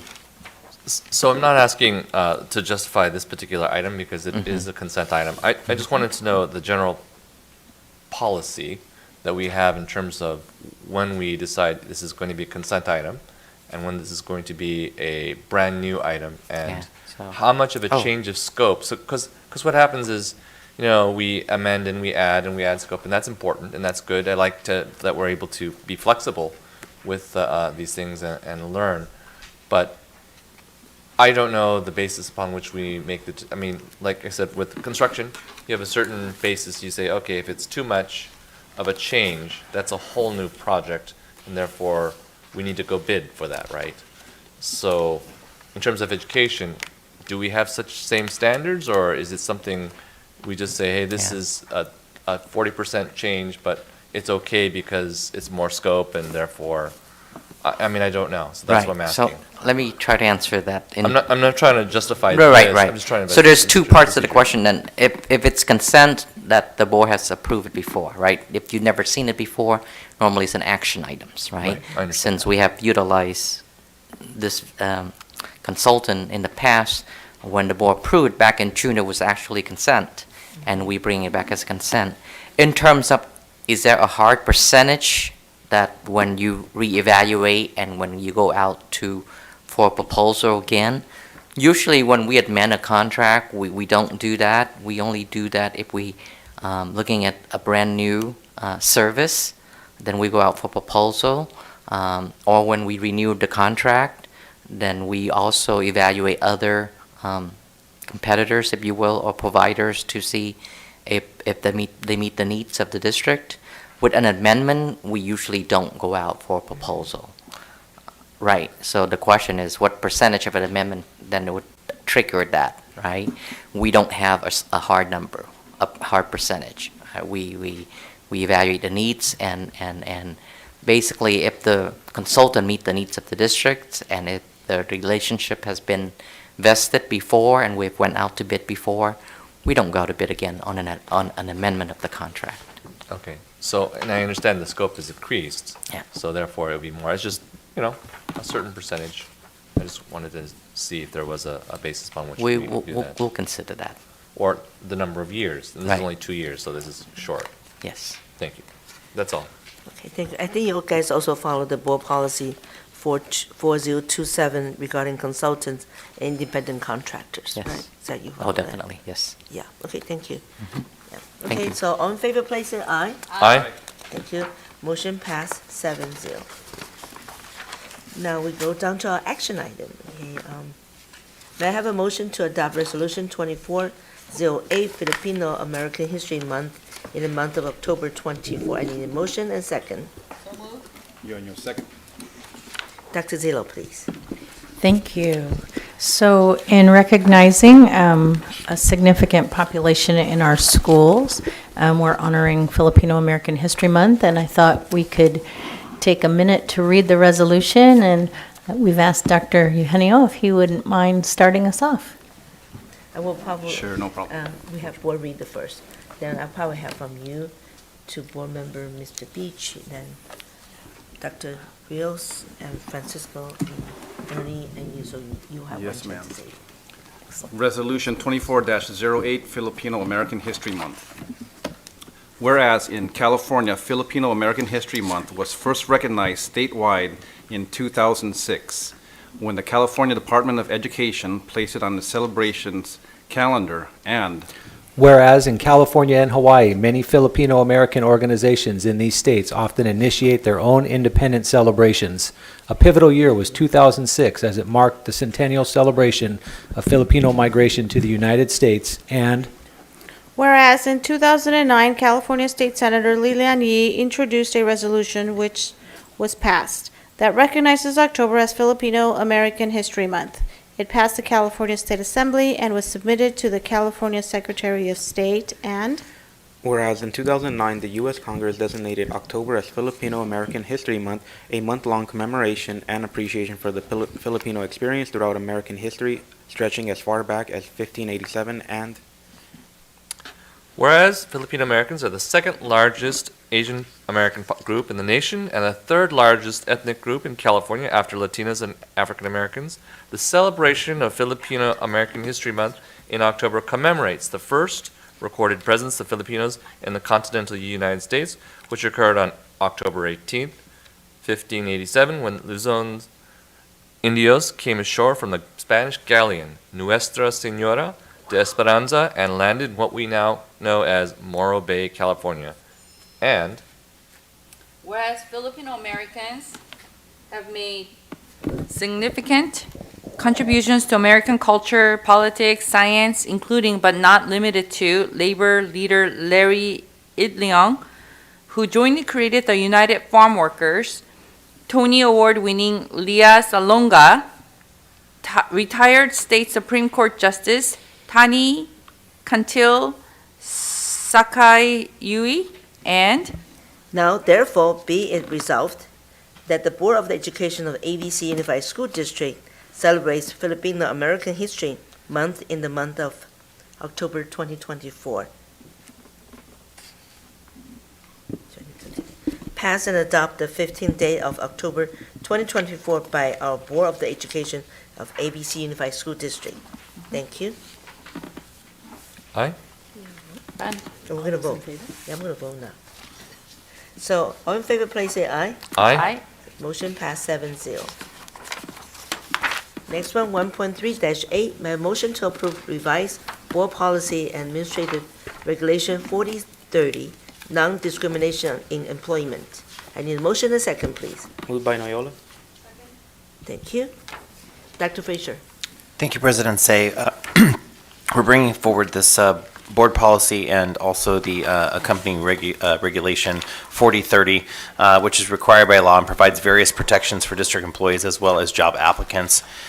We've made changes per CSBA recommendations, and this was brought to our Legislative Policy Committee. Thank you, Dr. Fisher. Do we have any public comments? I do not see any. Oh, now we do have one. Our Vice President, Mr. Nishii. Thank you, Madam President. Really quick, regarding BP 4030A, doesn't have a paragraph number, but here it talks about no district employee shall be discriminated against or harassed by any coworker, and they talk about in contact, and I'd like to put a definition to the word in contact, so this doesn't mean just physically contacting, but including the words physical proximity and or any and all communication, so that it would be covering those types of behavior. Could we add that definitional section? I'm not sure where specifically you would add it, but I think it would help the resolution. So you want to define the in contact? Correct. Perfect. And it would not just be physical contact, but also Correct. communications, which is part of the definition. Okay. Second minor thing is the second page, page 63, maybe fourth paragraph.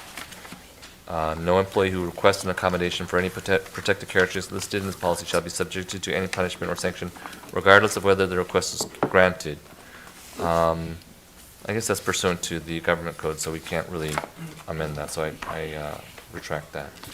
I'm not going to ask for any changes. On the page 64, where it has the additions, the 1, 2, 3, fourth paragraph, it talks about the district shall maintain and preserve all applications, personnel, membership, or employment referral records for at least 4 years after the records are initially created. So I'm kind of wondering about that. Number one, whether we should enable or allow that to be not just physical records, but also electronic records, and whether it should just be 4 years. And the reason I question supposedly getting rid of the records after 4 years or whatever else thing here is because we know what the law is today and now, but we don't know what the law is going to be in 10, 20, 30 years. If we lose the records, then we have no way of defending against any and all potential issues. And I know that there's also a disadvantage of holding records for too long, so that's also an issue. But and definitely I know it's an issue, but I don't think it's an issue of cost, right? No, maybe storage space, but not cost. Well, the storage case could cost. So, yeah, I was. But if it's electronic, maybe not. Yeah, exactly, and I think it's it really outlines the minimum number, so we keep records here longer than the 4 years. Right. So it's just outlining a minimum per the government code. Maybe we don't want to have a minimum for, just because I know that through experience, the laws can change, and if we don't have the records to defend ourselves, the state legislature can make it much more challenging for us to defend cases. So I would rather have a policy that we don't specifically say, or it says at least 4 years, but I would venture to say that we want more than 4 years, or not put any specific limit in this particular resolution in terms of date. What is the CSBA recommendation? It is written as recommended and per government code. So, I know there are attorneys at CSBA, but I don't want to disparage CSBA attorneys, but this is an issue that is, we can also look at the law and understand what we're reading here, and the policies that we make here are going to affect us if we don't have those records. There's also going to be an issue because we have too many records, right? But I feel more confident that if 20 years later the legislature makes a change in the rules regarding personnel retaliations or prohibited conduct, that what we think of as okay today and okay to destroy today may in 20 years and 2020 hindsight been a difficult situation where we have nothing to defend against. And so I'm hoping that we can formulate some language that would, and I know this is a minimum, at least 4 years, but I'd like to be able to express that after I'm gone, they're going to forget that it was just at least 4 years, and they'll just destroy it in 4 years. And that is not what I want to see. I'd like for us to see, unless there's a fiscal reason for us to destroy records, and I get it in the old days when we had tons of files. We still do. You know, yeah, you don't want to pay for storage for old records, but now it's electronic, so. So just to clarify, we do not have electronic storage. It is paper storage, except for really, really old documents. Understood. And I'm thinking that new documents are more in the electronic format. No. No? No. We do not have an electronic system in our HR department. Okay.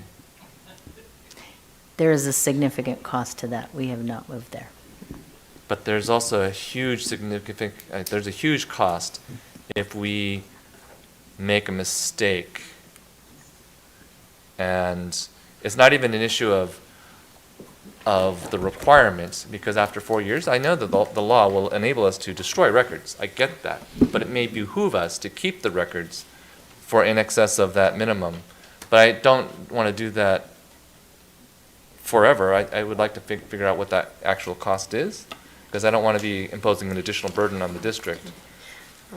A lot of places, I think, have gone to a more electronic storage format where, so like even for example, when you have a CPRA, a California Records Act request, so I remember a place where they said, hey, go get the documents, and it was all paper. It took weeks, even though you only have 10 days to do it. If it was electronic, it was just press a button and boom, we were able to provide. And I know we don't have that yet, but Think about it in the future. to the yeah, extent that you recommendation. could come back and let us know what the fiscal impact of enabling us to keep them, so we can do a real cost-benefit analysis of keeping the records, I'd like to have that. Okay, We can look into that. Can we table that first, and then I do have another board member. Oh, sorry, go ahead. No, that's okay. That was my only questions regarding that specific BP. You want to extend it to more than 4 years? Is that what your wish is to? Well, no, I need to know the fiscal impact of doing so, because if all the records are paper, then it's not a cost-free decision to do that. But So- I do know that there's a liability and I don't know what that liability is into the future. Okay, let me have, Mr. Beach, you have something related to this item too? Thank you, Madam President. I was going to ask for a point of clarification if Mr. Nishii was making a motion to change this language, That's what I'm gonna because say. I'm not going to vote on something tonight that staff is going to draft later. He talked about physical proximity. It's possible that two teachers have a training and have to be in proximate vicinity, and that would be illegal, based on what he recommended. So is there a motion to change the language and change the years? And let me ask Dr. Frazier, do we follow the legal language of the government code with the number of years and the rest of the language in here?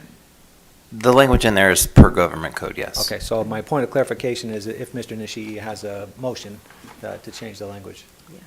That's what I asked at the very beginning. I said, this is under a California Education Code. If it is, But the thing about the California Education Code is that it changes, and we know this through specific experience, that the legislatures of 20 years ago are not the legislatures of 20 years from now. And, but these records are today and now and here, and so if maybe we can come back and consider some of these specific issues, maybe the language I have regarding contact isn't the perfect language. I sit here as a school board member, not as a lawyer, to do that. If we have a lawyer to go through that, I'm not asking for us to incur that extra expense. But if we could maybe table this for staff to make some additional recommendations, so I know the fiscal impact of what I'm asking for in terms of the records, and also the other ramifications of adding the word definition for contact. I'll Because- second do his you want motion to table. motion to put on the table vote? No, to table to a future meeting. The future meeting, okay. is Hold on a there- second. I also have another board member on the dots too. I'd like to hear everyone has, per se. So, Dr. Rios, please, the floor is yours. Well, because I get to read some of this board policies on my day job, I do know, and this may help you, Board Member Nishii. There are there is language for certain records to be kept indefinitely, given, for example, in Title IX. And so I think that there's already some protections built in to these processes, given certain situations. That's it. Thank you. So any other board member has any comment? Well, just one more thing. Okay, so go ahead. Is there a need that we need to approve this at this particular meeting? Or a financial reason that we would need to approve it right now? I'm not sure that we do. The typical things like this we come regularly because we're trying to meet the requirements for federal funding. But I think we could clarify these things and potentially have it at the next meeting. Okay. I just don't want to affect federal funding or anything No. like that. Yeah. Well, I'm torn between that because I know this is California Education Code, their recommendation, and you word by word directly from there. And then since Vice President do have the concern about this year's things, I'd like to just probably ask my colleague if your support to bring it back, to have staff verify with our lawyer too. Again, I like to, since we are using the board policy on education code, but again, Vice President Mr. Nishii also have some background with the law. So, we all different support in the back. But again, you're not background in education.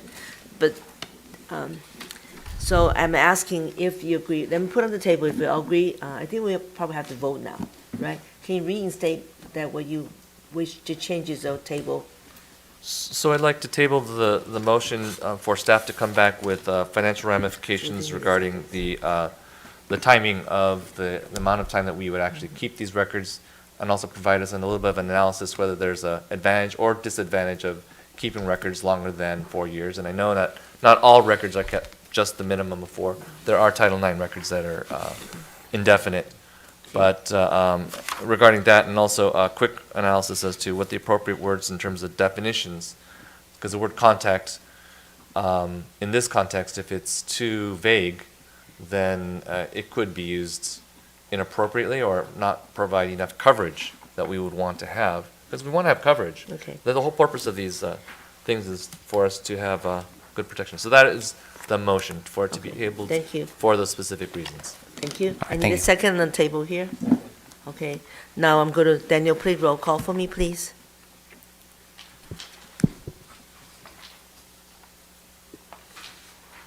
Thank you. Mr. Beach, Yes. Dr. Eugenio, Yes. Dr. Rios, Mrs. Yu, Yes. Mr. Noyola, Mr. Nishii, Yes? Mrs. Say. Yes. Motion passes 7-0. So I'm asking staff, discuss with lawyer and then bring it back to the table maybe on that next agenda, please. Thank you, Dr. Fraser, appreciate it. Okay. Now mine is 1.4-A, may I have a motion to approve revised administrative regulation 4112.5 criminal records check. I need a motion and a second, please. So moved. Thank you, Dr. Fisher. Thank you, President Say. We're bringing forward the revised administrative regulation 4112.5, a criminal records check. This provides, AR provides the district's protocol for criminal records check with respect to applicants for employment, which are required by Ed Code. Again, following recommendations from CSBA to bring those forward for you tonight. Thank you, sir. Do you have any public comment? I do not see any. Okay. Now, back to the table, I have Vice President on the floor, Mr. Nishii. Thank you, Madam President. By the way, I'm not acting here in the capacity of as a lawyer. I'm acting here in the capacity as a board member. I was looking at the section AR 4112.5A, page, I don't know what page it is, but item 3 down here, convicted of a serious felony that is not also a violent felony and has been proven. What I would like to add is language directly from the code, which is 44830.1, adding the words with clear and convincing evidence, because if we don't have that, then somebody with a lower standard can come back and try to teach. And I prefer that the same standard it was required to convict him is the same standard that the California Education Code allows us to prevent them from coming back. So in this case, it would make it a little bit more difficult for a person who's convicted of a violent or serious felony to come and be in contact with our kids. Okay. Is that okay with the board to make it harder for felons to come back and at a higher standard? Or actually not even a higher standard. It's the standard that is specifically noted in the California Education Code. I just don't want us to accidentally have a lower standard. Any other comment that haven't on floor here? So you're recommended put I'd like us to copy some language from the California Education Code 44830.1. And in that section that says, on section 3, where it says, and has proven with clear and convincing evidence. So you're request another amendment on that?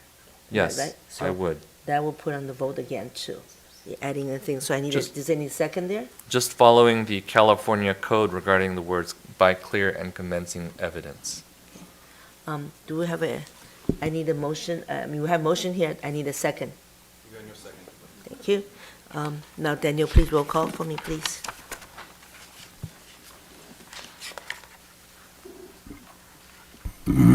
Mr. Beach, Yes. Dr. Eugenio, Yes. Dr. Rios, Mrs. Yu, Yes. Mr. Noyola, Mr. Nishi, Yes. Mrs. Say. Yes.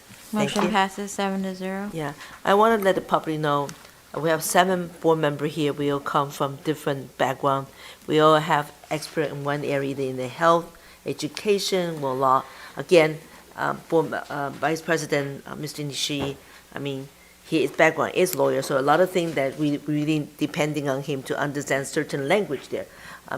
That's why we want to back to the staff, have you kind of follow up, check with the lawyer to confirm, because however, is not really expert on the education, but it gives a lot of additional extra hand, like when we talk about nursing, and I know about health. So that is unique about my colleague here. So I want to thank you again, Mr. Nishi, give such a very strong recommendation, which does protect our children in our district. So, Dr. Fisher, can you also change it and bring it back to, you're going to add this one right now. You can just add it, that portion, Correct. do you mind? Yeah, So then, not a but still we problem. can vote on that. We'll take care of that. Thank you, you'll take care of that. Yeah, I need to vote that, okay, so, Daniel, Wait, didn't we already vote? You voted for the. you vote the first one, not the second amendment, Now you have to vote for the. for this item. Okay. Just only adding the item, yeah. And I probably, no, I just get roll call for it. Yeah, go ahead. Daniel, please. Mr. Beach, Yes. Dr. Eugenio, Yes. Dr. Rios, Mrs. Yu, Yes. Mr. Noyola, Mr. Nishi, Yes? Mrs. Say. Yes, please, thank you.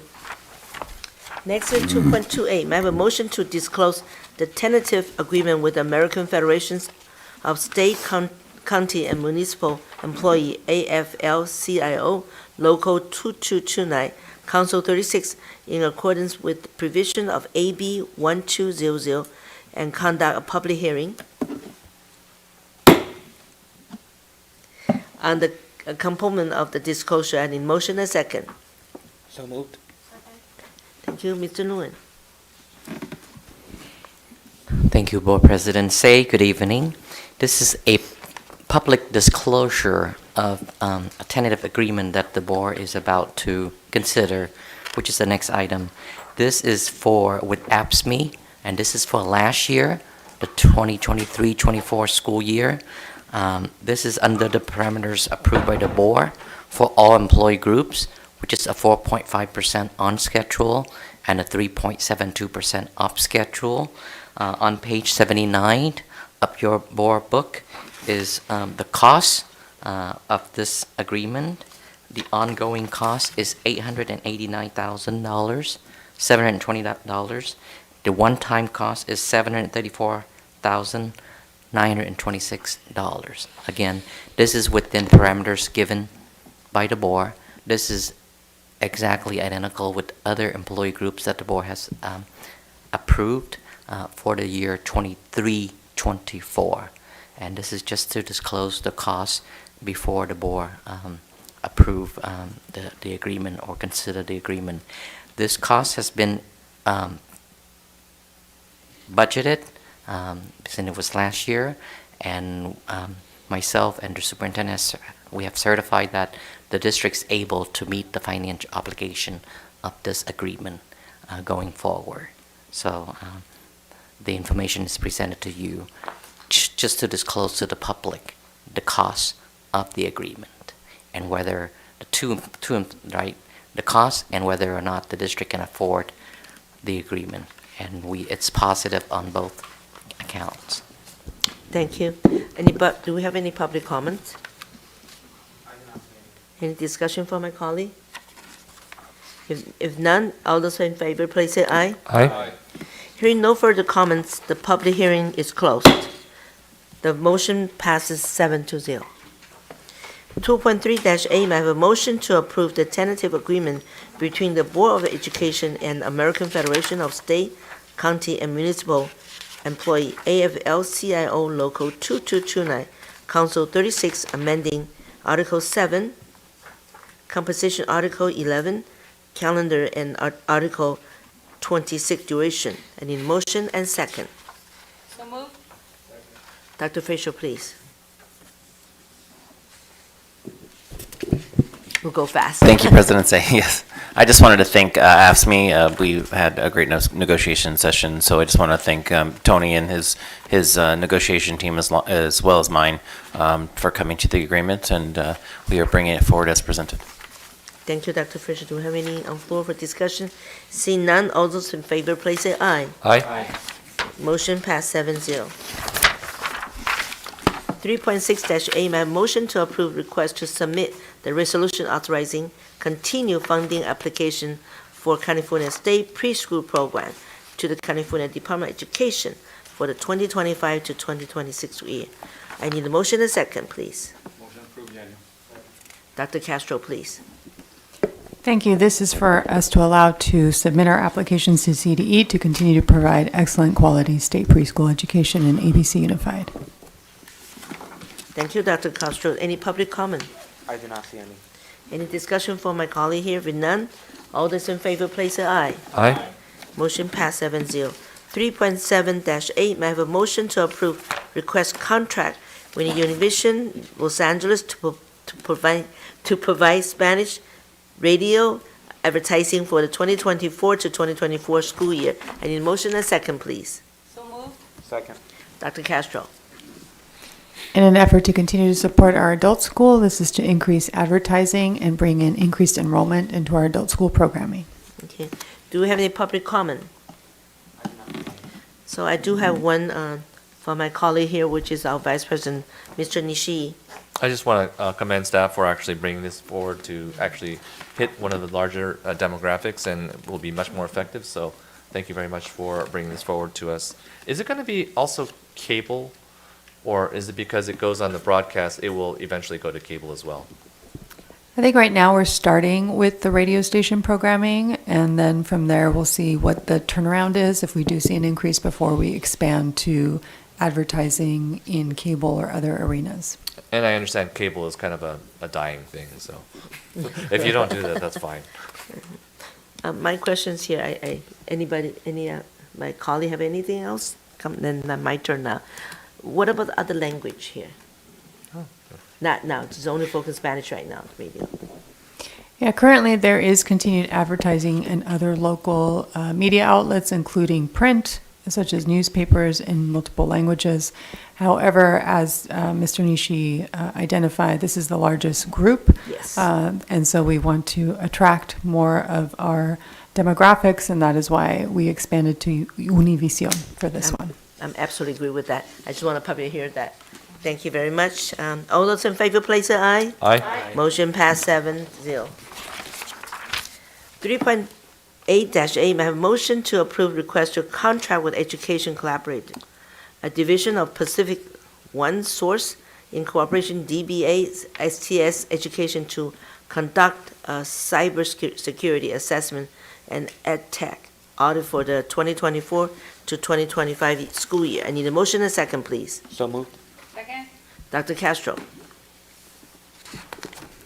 In an effort to continue our cyber safety initiatives across the district, as this is also Cyber Safety Awareness Month, we bring forward this item. One of the key pieces that I want to make sure our board is aware of is that this particular service is a consultant service, and so they do a complete audit of our systems, not only at school site, but at the district office, and they look at educational technology as well as our behind-the-scenes IT programming to mitigate any kind of cyber security issues we may face, and they make recommendations as to the next steps that we need to take to then enforce those cybersecurity concerns or address them. So that is the difference. They are not the publisher that works on cybersecurity. They give us the audit. They provide feedback, recommendations, and it's on us to then move forward with those recommendations as next steps. Thank you, Dr. Kerr, for your information. Now, do we have any public comment? Any from my colleague here? Seeing none, all those in favor, please say aye. Aye. Motion passes 7-0. Getting close to 3.10-A. May I have a motion to approve request to contract? Did I miss something? 3.9A? Oh. I thought I did. Oh, Fable Vision, yeah, okay, sorry. Okay, back to 3.9-A. The motion to approve request to contract with the Fable Vision Learning LLC to provide 2 in-person keynote speaking session and 1 professional learning workshop presented by author Peter Reynolds for 2024 to 2025 school year at Cerritos High School. I need a motion and a second, please. Motion approved, Daniel. Dr. Castro. As you heard earlier in my presentation, we have a winter professional learning event on Saturday, January 25th. And working with our team that's developing that day, we wanted to bring some creativity and ideas around engagement, particularly around technology, and that is why we're requesting the keynote from Mr. Reynolds. In addition to that, whenever we work with consultants, we always want to make sure we extend those services beyond just one day. And so that is why you see additional services being added, including a parent night that will be held district-wide. Great suggestion. Do we have any public comment? Any discussion with my colleagues? Seeing none, all those in favor, please say aye. Aye. Motion passes 7-0. Item 3.10-A, may I have a motion to approve request to contract with the Hatching Results to provide 6 on-site professional learning sessions and 5 hours of virtual consultation for school administrators, counselor, and district administrators to develop a comprehensive school counseling program for 2024 to 2025 school year. I need a motion and second, please. So moved. Yeah, in your second. Dr. Castro. Thank Need some you. water? I'm good. Thank you. This contract with Hatching Results is to really address our college and career indicator. As you will see in December when the dashboard is released, the college career indicator, this will be the first year that we will receive an achievement level by the state. And so we are trying to be proactive in making sure that we're constantly working to support our school sites to meet the goals of college and career, particularly when it comes to 4- and 6-year plans, students being able to take college level coursework, as well as being able to achieve CTE pathway completion. So we're looking at that with our counselors, and we want to make sure that we're looking at how our subgroups are performing to continue to close those equity gaps that we discussed this evening. Thank you, Dr. Castro. Do we have any public comments? Okay. Any discussion from my colleague? Seeing none, all those in favor, please say aye. Aye. Motion passed 7-0. Next item's information item, we will have our talking about enrollment update, which is we're all looking forward to listen to. What is Mr. Nguyen going to present it to us? Again, this is just information item. Perfect timing. Go ahead, the floor is yours, Mr. Nguyen. Thank you, Board President. Say good evening. On page 108 of your packet, it has the enrollment, the actual enrollment. For ABC, as of September 20th, 2024, we are at 17,570 students. So if you can see there, the bottom number, the bottom right. So we have an increase in TK, which is at 464 now, so that's good news. Because as the state keep expanding the program, next year would be the full implementation of the TK program. So we are hopeful, or our goal for the TK program would be around 700 eventually once be fully implemented. Our kindergarten is about 1,000 students, so it's our first grade. And as you can see, our 12th graders, the seniors, is at 1,500 students. So each year, as you have the senior classes leaving us at 1,500 students and 1,000 coming in on the kindergarten side, you can see, unless you have gain on the other grade levels, right, you lose 500 students right off the bat there, because 1,500 is leaving you and you get 1,000 coming in. And eventually, if the number holds at 1,000 students per grade level, we're looking at 13,000, 14,000 students eventually. Hopefully we won't get there, but if you're looking at just from a straight line perspective. So on page 109 of your packet, also an analysis of the 7 years enrollment report from pre-COVID, which is the 2018-19 year. We were at 20,418 students there, and we are at 17,570 students now. So we have lost 2,848 students over the 7 years period since pre-COVID. If you want to put $20,000 per student, that is about 56 million of loss in funding, right? About 20,000 per student, 2,800 students, so that's 56 million, more or less. So these are facts, since the data has already happened. On page 110 is a projection that was done by Davis Demographic in 2022. They presented to the board in January of 2023. They are projecting that by the year 2930, we will be down to 15,541 students. So that's about another 2,000 students from where we are. So we're looking at a declining of 5,000 students from 2018-19 over a decade to 29-30. That is 25% of our students. So back in 2022, the board formed that School Facilities, Capacities, and Declining Enrollment Ad Hoc Committee. That's in May of 2022. They didn't start meeting until May of 2023. And they spent about a year looking at the different enrollment data, capacity, the condition of the schools, the different demographic area, town hall meetings, all of that. Unfortunately, they were not able to deliver to the board a final report. So that did not happen. So giving all this information and the request from Vice President at the last meeting, what do we do with this information? This is in line with other districts within LA County, meaning that they have projected that between now and 2030, the County of Los Angeles school districts will experience about 17% of declining enrollment. So we're not worse off, we're not better off, we are in line with other districts. So staff have been requesting for proposals from consultants to help us, the district and the board, in terms of our next step. Where do we go from here? Since we already went through the committee process, right?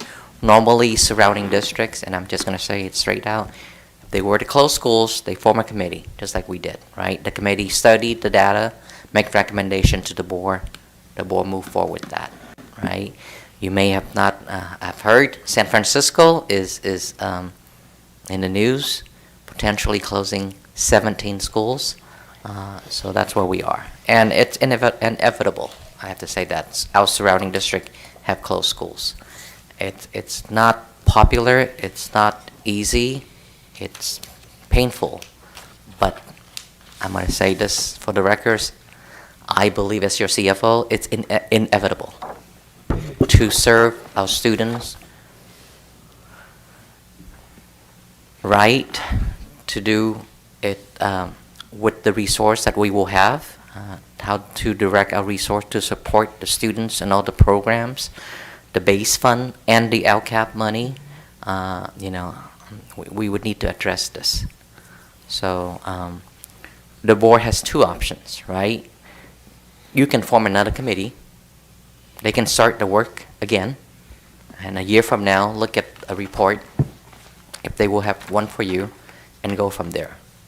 Or the board can, you have asked us to request for proposal from the expert out there, the consultants who do this for a living. They look at school districts up and down the state. They look at the data and they look at what is the optimal size of a school, right? Where there's elementary, where there's middle, where there's high school, and looking at the different boundary and make recommendation to the board. So, so we are exploring that per the board directions. We will most likely to bring back to the board for approval to retain the service of a consultant so they can do the work. They will, in order to do their work, they, the scope of the work can be determined between the district and the consultant. We can just look at the facts, look at the data, look at the law, especially SB 1912 regarding equity in school closure, and make recommendation to the board, or they can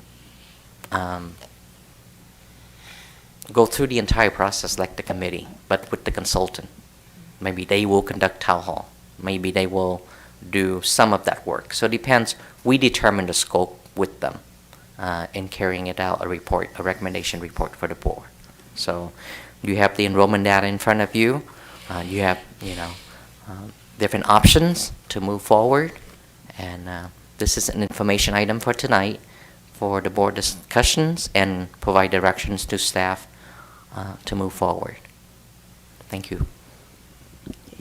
So now I'm open to my floor. I'm sorry.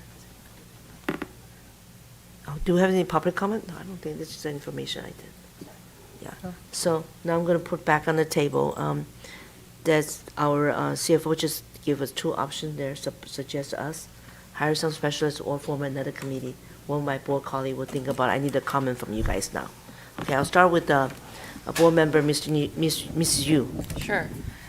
Thank you, President Say, and thank you, Tuan, for bringing this to our attention and the result of the data collected by the consultants. We've already had the committee for a few years, and it was during the pandemic, so it took a little while, but I would recommend just, we've already gone through that process, and having the consultant continue to give us professional consulting based on the rest of the state would be very helpful. That's my recommendation. My second one will be board member, Mr. Beach. Thank you, Madam President. Looking at the enrollment data from the professional firm, he's been exactly right year over year, and he's already projected through 2029. I would support hiring a consultant to, teach this district the best way to move forward, and I think that would be beneficial for the new board. Thank you, board member, Mr. Beach. Next one will be our vice president, Mr. Nishii. Thank you, Madam President, for putting this item on the agenda in the first place, because this is an important issue that we haven't discussed since June when we didn't get a recommendation. But the problem is time keeps marching on. Since that time, we've lost 400 students, roughly, approximately, $8 million, roughly, approximately. And we need to make a plan for that. Whatever that plan is, I think that a consultant would be great, but I would like to expand the mandate of the consultant to include. So there is one district in LA County that did increase, as far as I know, a few students, not a lot. It's Downey. So maybe we could look at the feasibility of Downey. They did a huge marketing campaign. I don't know if that was worth it or not, but it would behoove us to tell the public, at least let the public know, that we have exhausted other remedies in terms of this. There was one thought that we potentially rebrand some of these schools. What would that cost? What are the things? And I would like for the consultant to provide us a cost analysis of what that is and what the chances, realistic chances of success in terms of dollars put in and the results that we will hopefully receive from a branding thing. Because it's, we don't have the right to gamble with our public's money. But if that has a good chance of success, and he has specific examples of successful rebranding, it's less painful. So I'm hopeful that we can expand the mandate of any consultant. And I hate to expand too much because that means more money. I'm sure you're wincing a little bit when I say this, but I think that's important. I'm hoping we can see if there's any disadvantages of consolidating like they are considering in San Francisco, where they're putting, instead of 2 different schools, we can consolidate and put the monies into one. I'm hoping that not instead of a town hall where we have a large group of people who are specifically interested, that we do a survey with this particular group, a scientific survey that would not necessarily say we're closing schools, but maybe say what are the priorities of our community? Do we value facilities over teachers and staff and administration and district support? And maybe it's not an either or, but what is important to the community in terms of specific priorities? Because nothing is free. As far as I remember, every decision that we make has a cost to it. So if we value facilities far more, and that's what our community demands of us, then we should follow that specific demand of our community. And that might mean lower salaries. That's not a great option. I don't like that, but if that is what our community says in terms of the survey, then a professional survey would maybe tease some of that out. Now, also, lower salaries also means we lose some of the best and brightest of our teachers, where we're not going to be competitive, right? Potentially. But I don't know what that number is, how much we would lose. I don't know if you can even predict what you would lose, but I'm hoping that we can get some sort of analysis regarding that rather than shooting in the dark and not knowing. In other words, we have a short-term, we have $8 million that we're going to have less next year or maybe the following year, and every year is going to be, it looks like, according to this analysis, 8 million less each year, and we just approved a 7% increase, right? And that cost us $800,000 for certain staff. But if we have reverse, less money, then we have to consider what impacts that's going to have and how we're going to address the priorities of what we're going to do. So I'm hoping, I hate to put too much on the consultant, but I'm hoping that we could add that on as something that we would think about. This is keeping me up because I am worried about all this. I want the community to understand, and I trust that the community is smart and they know what they want. And if that's what they want, then so be it. We follow that. But I need to know scientifically from specific surveys, from a professional survey company, that this is what they want. Nothing is for free. What are the costs? What are we going to lose for this? What is it? Maybe it's a focus group. I don't know. I'm not in the survey business, but I know that there are people that have that specific expertise to find that out. So thank you, Tuan. I know he gave you a lot of specific things, but Those are things I would need before I could make a decision on anything. And hopefully the last alternative is to consolidate school. But yeah, the last alternative is that, but we need to know these specific factual issues. Thank you. Okay, the next one is our board clerk, Mr. Nayola. Thank you, President Say. I've been following the declining enrollment school capacities committee for the whole time I've been on the board, and it's been a tough situation for parents, for students. I've been to the town halls, and they talk about that they don't want any of their schools to close, and we're talking about how it's inevitable.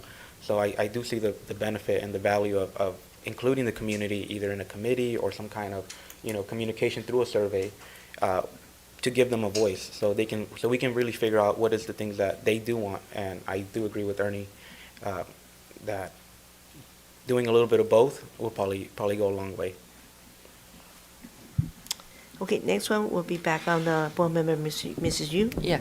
I don't know if this is the right time to bring up some ideas, but I think right now we're at a point where we need to survive, and we're competing with other districts, right? That's why we're flying the advertisement, which I think is a great idea, and doing it in different languages would be great too. Just throughout the entire district, TK to adult school. And time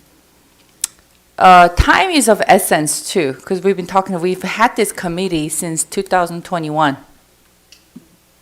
2021? When did we start the committee? The board formed it in May 2022. 2022, And okay. but they didn't start meeting until May 2023. Right, so it takes some time. And I think we need to also, I would like our district, whether you work with, different type of stakeholders, including the parents and the community and the consultants and our neighboring districts, but, think out of the box and what are the needs of the families and the parents? And if we can offer a school that, let's say, focus on sports, because we do have a lot of families that struggle with children with, device addiction and so forth. But if we have a school, one of the campus can be turned into a better sports facility where sports is emphasized, to study half day and the rest spent on sports. I'm just throwing ideas, but I'm just saying that this would be the time to do that for our facility and attract students from different areas and meet the needs. Because there are, different countries or different, areas where they do have those kind of schools, right? So this is a good time to explore, and that could also be great marketing, as well as meeting the needs. Some families need different type of education, not just college, prep, So that's just my my recommendation, suggestion, yeah. Thank you, Mrs. Yu. Next one will be board member Dr. Rios. Thank you, and board members, I'm going to excuse myself after this comment. Back to the demographic study that we had when I first joined the board, I just want us to continue to be mindful that getting community input is important, because again, we know that the numbers are there for some of our schools, but parents are choosing not to send their students there. And so I don't know if a number that's been presented to us or that factors is the number of students requesting transfers out of our district, and maybe having conversations about that. We talked about rebranding. We know that there are things that will attract families to certain schools, and one of them is achievement. We talked about CAS score. The fact that there are some schools that don't score as well as others is a huge factor for why families don't want to send their kids to that school. So, there are a lot of things that are in play here, and I think it's in our best interest to continue to really investigate and address those. Thank you. Thank you, Dr. Rios. And next one is our Vice President, Mr. Nishii. Thank you, Madam President. I'll be quick, because I already had a chance to talk. Yeah, I kind of agree with both board members, Sue Yu and Dr. Rios here. Time is not on our side. $8 million in a year, $8 million potentially next year, that's a lot of money. And also in terms of what Dr. Rios indicated regarding rebranding and academics, because that's actually the end of the day what we are all here about. We're about academics. Improving the academics will bring in students, will bring in seats, but we need to know what is also realistic. So that analysis in terms of what will it cost to rebrand and what are the chances that such rebranding will exist with the declining birth rate, which means less people. So we can advertise all we want, but if it falls on fallow ground or barren ground, it may not be as effective as we would want, and then we would have spent the school district money on fool's errand, and I don't want for us to do that. So time is not on our side. We don't have a lot of time to waste. I think the consultant would be a quicker way, and a survey is also an important, a scientific survey. Thank you. That's it. Thank you. Next one will be Board Member Dr. Henio. Thank you, Madam President. Mr. Nguyen, thank you for the presentation. I agree with Clerk Noyola. I think we should have a consultant with a committee, so we have a working professional and also community involvement. That's all I have. Thank you. Okay, now it's my turn. I think it has been dragging too long already. We know the data. We have the data. We had the public comment. We had the forum. We have opened for the cities, and I went to the city. I spoke to all the council. We also invited council people to come in. Everybody has per se. The issue is the budget. The most important part is not the money. It's education that I worry about. That I'm deeply worried about.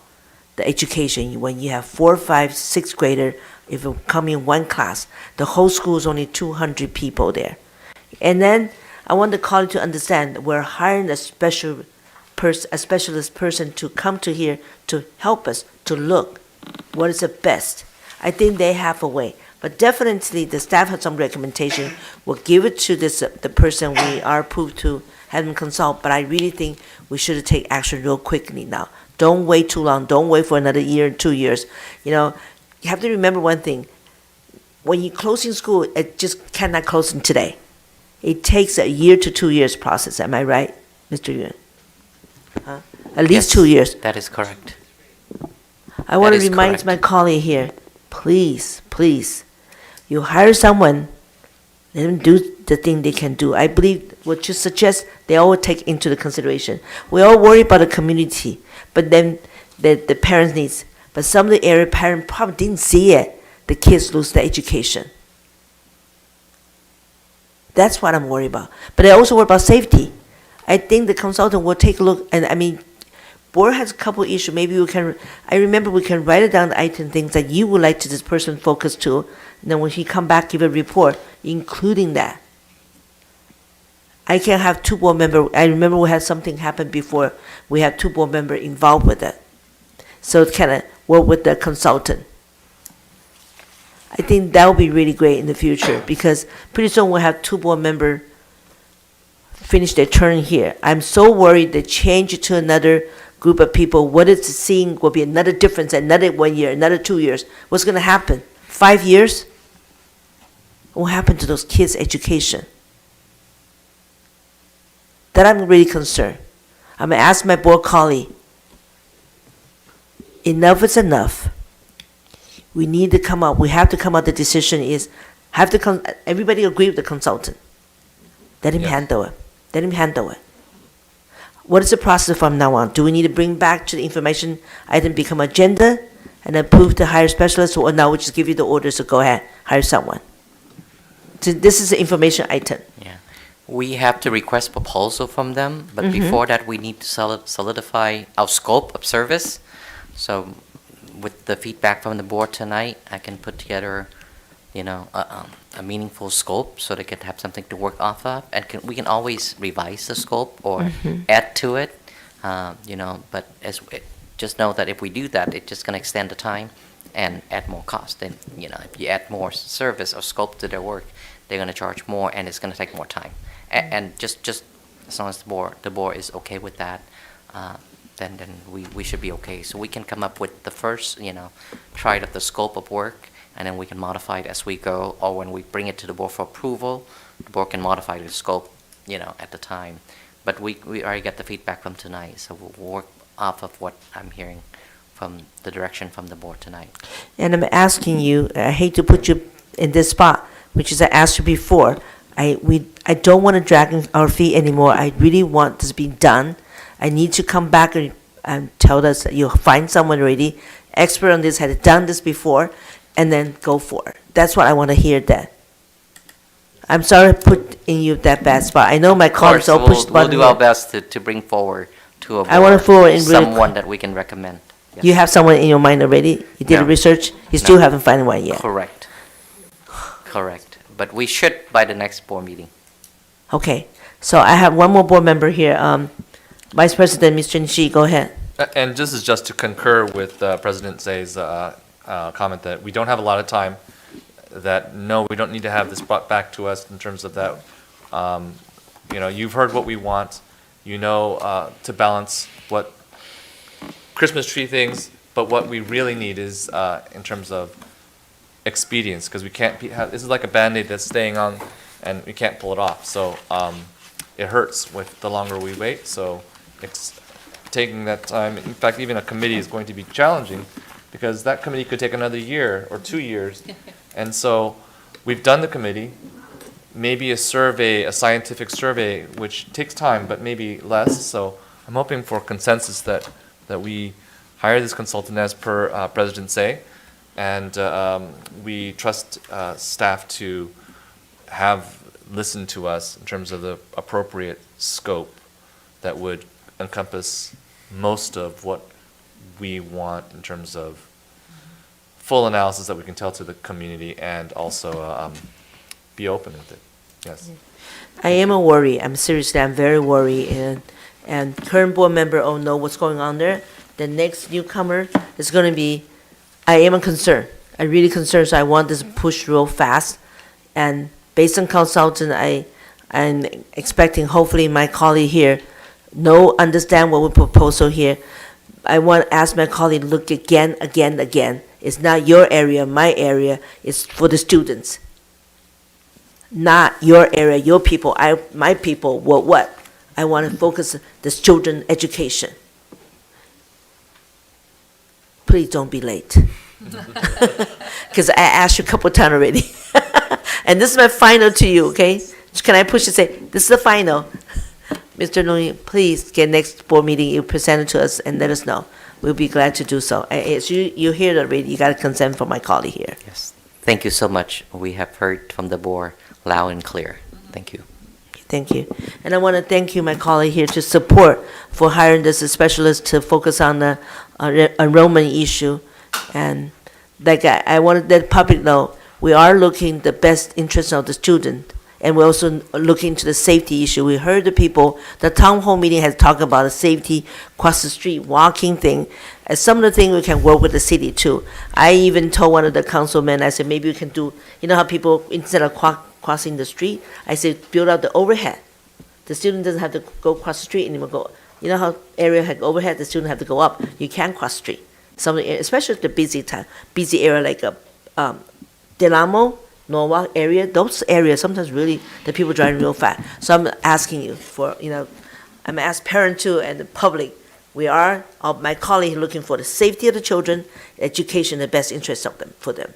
Thank you so much, and that will be our information item will be complete. And looking forward to hear from you, Mr. Noy. I'm going to go to your office every day. I'm sorry, but I do. I'm concerned. So now we are going to the board member report, please. Okay, I have one is, Dr. Henio. I'm sorry. Oh, you will be the second public comment. Because you missed the public comment already, so I'll put you on the second comment. I'll be looking forward to hear you, Miss Sandy. Okay. Thank you. Dr. Eugenio. Thank you, Madam President. On Saturday, October 5th, I attended the City of Artesia's International Street Fair and Diversity Festival. I enjoyed all the food, music, and various vendors in attendance. And driving around the city of our district, I can see the election candidate signs posted everywhere. I see that season is in full swing. I want to wish all the ABC school board candidates well on your campaigns. You have my utmost respect for putting yourselves out there and your willingness to serve our great district. I know how challenging it can be and how much effort is thrust into campaigns. So good luck to all of you. Only 3 more weeks left until Election Day. May God bless you all and keep you well. Before we go on our board meeting here today, our time is 10:20 now. I need to ask my board, extend to 10:45, but I don't think we'll go beyond that. I'm hoping I get a consensus from my colleague here. Yes. Yes? Yeah. Okay, so our meeting will be extended to 10:45. Thanks again. Next one, any other board colleague report? See none? Oh, another one just come. Okay. Thank you, President Zay. yeah, I just Ms. Yu. wanted to add that the poem by the Artesia High student, Brian, was it? Yeah. That was very, very pretty profound. You know, how he felt the callus on his dad's hand. And, you know, as we remember the different heritage and different groups, it's a good time to remember the labor of the immigrants in California especially. And especially when we eat fruits and vegetables, you know, the farm workers, all the labor and the sweat they put in, you know. And what a pride it is to, that ABC has an amazing educational program to provide education to the students of laborers and the children of the migrant workers. So we should all be proud, and kudos to all of our district staff. Yeah. Thank you, Board Member Ms. Yu. Next one is announcements.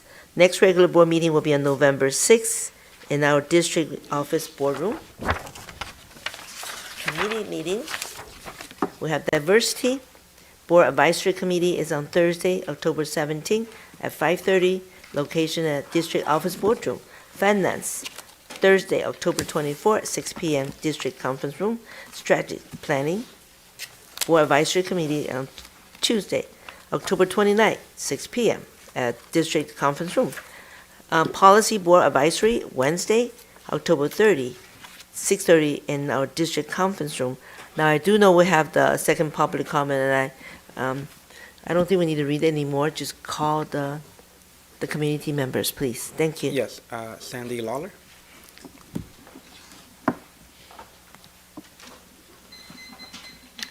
So I know it's late, and so I'll keep this brief. I'm Sandy Lawless, a former teacher, speech and language specialist for the district. I just wanted to add a side note, because it seems like the committee that was formed by the board has kind of been erased. It's always talked about, well, they didn't come up with recommendations and so forth. And I'd like to clarify and put it on the record as far as that they did make recommendations. Apparently, the last meeting, it was very poorly attended by the people who were appointed to the board, and therefore they didn't have what's known as a quorum. And so they were told that they could not vote to bring to the board the recommendations that they had. And those people worked very hard. They went through a very emotional time with having to deal with many communities that were feeling that their home school might be closed and so forth. And you know, because you felt that too, that distress from the parents. This is not an easy issue. I am so glad I am not in your shoes having to deal with this. So I do like that you are at least saying we need to bring in someone who is a consultant, who might know more the ins and outs and move around. As you said, I've heard more than one of you talk about rebranding and so forth. A lot of the recommendations out of that committee did have to do with trying to increase enrollment at the different schools. And I think that has to be addressed. But I wish you luck with the determination. It's going to be a very hard time. I think that you do need to get as much as possible the community involved, because they are the stakeholders. These are their children that they're putting into your hands and the future of this district. And yes, you have to make the hard decisions. But thank you for serving our committee. Thank you for staying late for the second public comment. Appreciate.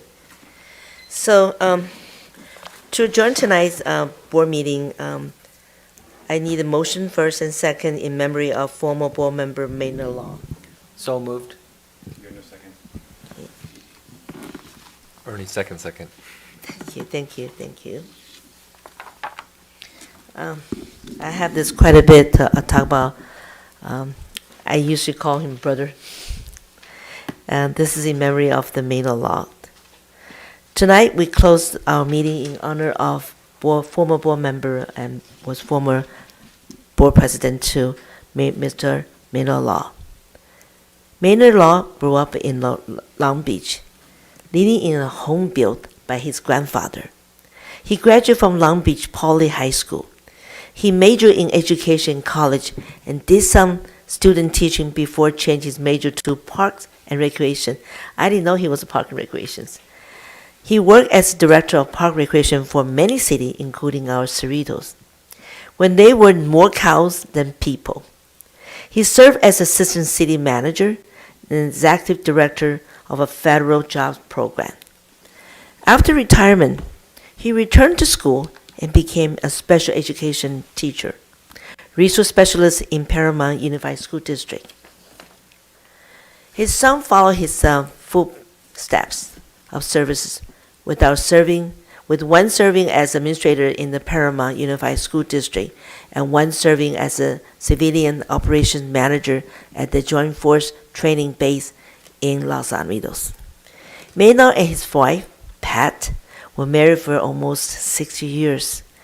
They raised a family in Cerritos, buying a house here in 1972. He was elected to the ABCUSD Board of Education in 2007. We both voted in at that time, and re-elected in 2011 and 2015. Serving on the Board of the Education was very important to Maynard, and he paid close attention to the district even after he left the school. That's how my brother was. He's so good. Willow was a strong supporter of school, and with close in memory of his service and dedication to the student, staff, community of the ABC Unified School District. Maynard, I miss you. I really do miss him and his wife, Pat. I want to thank you, Maynard's family. I want to thank the family for your support, our district. Nobody can replace that. You'll be always in our heart, Maynard and Pat. Meeting adjourned. May I have a vote? Did I vote yet? All in favor, please say aye. Aye. Thank you. Motion passed 6-0. And thank you for staying. Have a safe drive home.